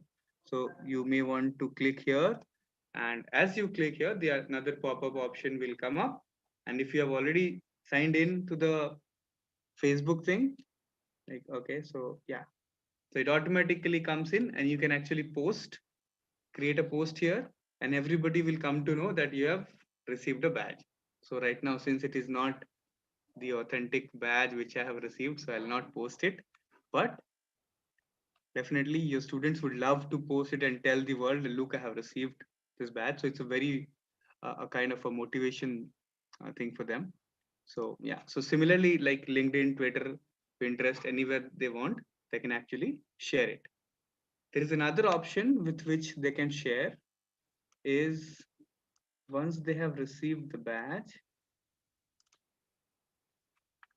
here the direct options to share it on the social media without even creating the badger account. If they want to share it, they can share it from here only. Yeah. So if they want to click on LinkedIn, so you can just exactly share it in your LinkedIn as well. anywhere, wherever you want, you can actually share it. So the image will load in a bit of time and you can share it as a post.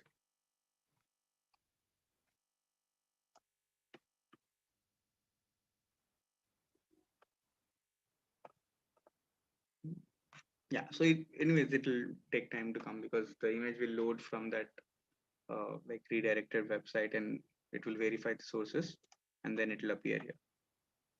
Yeah, so this is what I was trying to just cover, that how after receiving the badge, how one can share it to the world. So now if we have any questions, we can definitely take either for Satyaj or for me, right?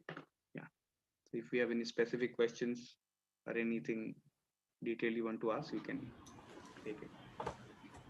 Yeah, since it's a small group, I suggest if you have questions, if you can unmute yourself and ask.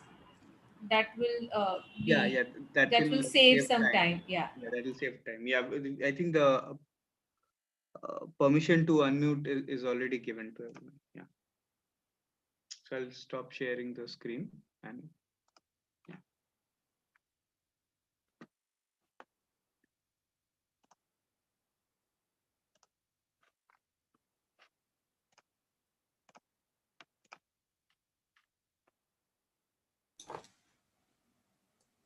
Prashant, just whilst maybe some others are formulating their questions, I just wanted to thank you both actually for some very interesting presentation, and I think really interesting to see how straightforward the process is from receiving notification to then being able to go on and share, both being able to just go through without having to sign in, as you just demonstrated, but also being able to log in and then manage that badge and manage your backpack as well. So thank you for that. Wow. Yeah, thank you, Simon. I think there someone is written in the chat. It's very clear, like, but we may doubt, and when you prepare, of course, yeah, when you go and do, I think you might get some like hindrances, but that won't be too difficult. You can try and get it done. Yeah, so but if anyone would like to put it in chat box that how would you like to use digital badge, then like that will be a good insight for even me. I have just a point to make, and I thought it was a really excellent presentation, very informative to me as well, who haven't actually had to design a badge yet. Maybe this is a point that might have come out in the earlier workshop. I think this is really exciting, and actually seeing the process can help formalize some of the issues that we discussed earlier around thinking about the learning objectives and the criteria for earning a badge. But a wider issue, I think, is to be although it would be good to play around and explore with the making of a badge, I think it's important not to just jump on the badging, digital badging bandwagon and create badges just for the sake of it, but rather think very carefully about why a digital badge would be useful and for what purposes. And otherwise there's going to be millions of badges out there lying around and maybe with limited validity, or may even lose some of their value if they're not well thought through. So it's just a slight caution that I meant to mention earlier. I think,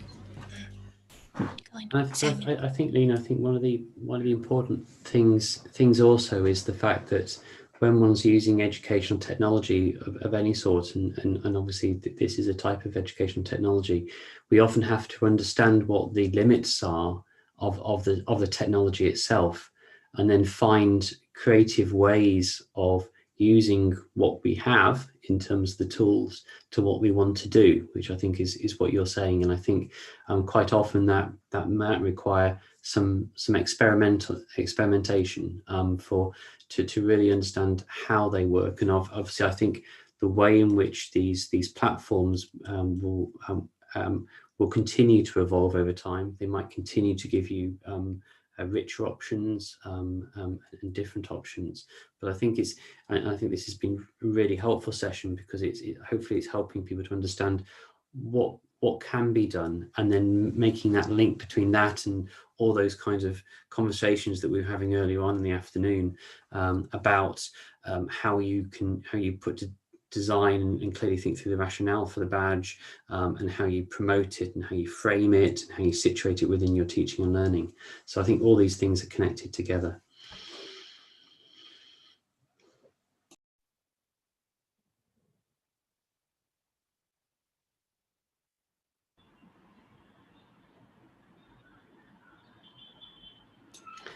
Okay, I also see that Lena, thank you, Lena, has added the link through to the feedback survey. So if you haven't had a chance to do that yet, please do. Very interesting to hear from you.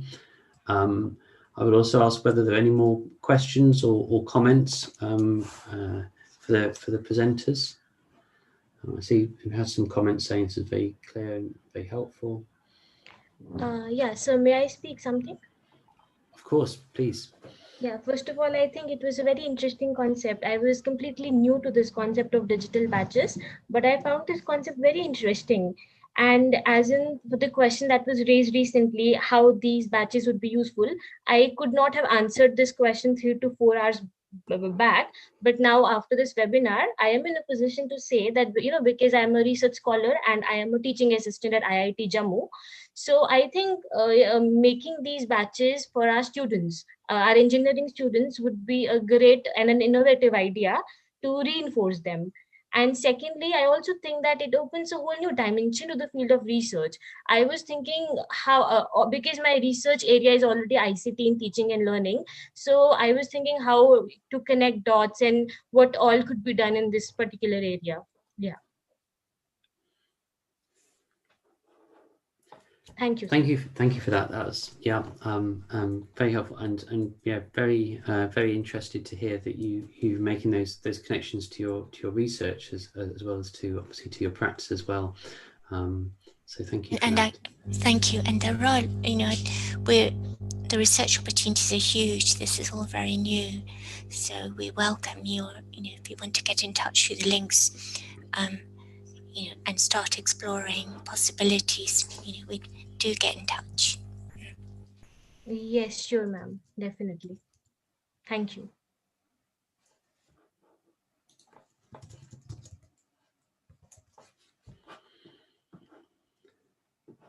Okay, so are there any other final questions before we bring the session to a close?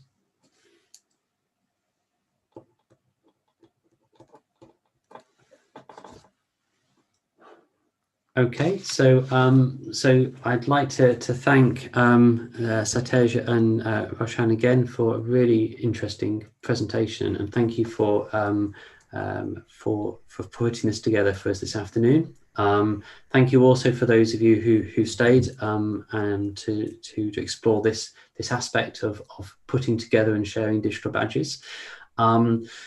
Again, thanks everybody for joining us today, and for those who've been working behind the scenes, as well as the presenters.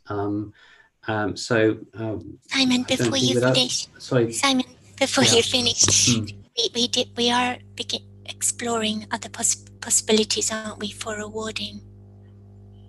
Were you going to talk about a possible the awarding of a possible badge subsequently? So, yes. So thank you for reminding me, Lena. It was Amina who reminded me, actually. Yes, thanks, Amina. Lena Varamina. Yes. So, as mentioned in the closing remarks, we've been discussing to think about what kind of a badge we could help award for.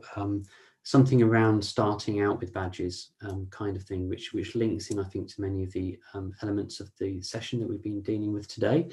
And I think, Mina, do feel free to come in, but I think what we will do is we'll share shortly some more details about that. So do keep an eye on your emails, and that may very well give you an opportunity to try it in practice, some of the things that you've seen in the last session as well, to really give you a good grounding in how it practically works as well. So. Sure. I'll just repeat the same Did you want to say things. Yeah, sorry. So, I mean, it's just very encouraging to see about 35 people still here. And definitely because you have been here and attended this session for last 4 hours, and those who are interested in implementing a digital badge, we are thinking of some kind of an assignment for you, but as Simon said, we will write back to you. And if you are interested in implementing a digital badge and write a paper or reflect on it, we will create an opportunity for you to maybe do that assignment and earn a digital badge for digital badge. So I'm just repeating what Simon said. So please check your emails. We will get back to you very soon with this opportunity. It's totally optional. Only if you are interested, we can engage in something like that. Yeah. And if I could add to that, is to say, no, you will not be getting a digital badge just for attending. We're making that point that it will be linked to some kind of activity as a result. But we'll be in touch with more details shortly. So thanks. So brilliant. No, thank you, Mina. I think you put that much more eloquently than I. I'm much more direct. Yeah. So thank you everyone again, and I think it's probably now time to draw the session to the close and the event today to a close, and we will be sharing some of the outcomes of this with some details about the badge, as Amina mentioned as well, shortly. So thank you once again, everybody, and do enjoy your evenings. Take care. Thank you. Bye. Thanks. Bye. Thank you. Thank you, everyone. Bye-bye. Bye.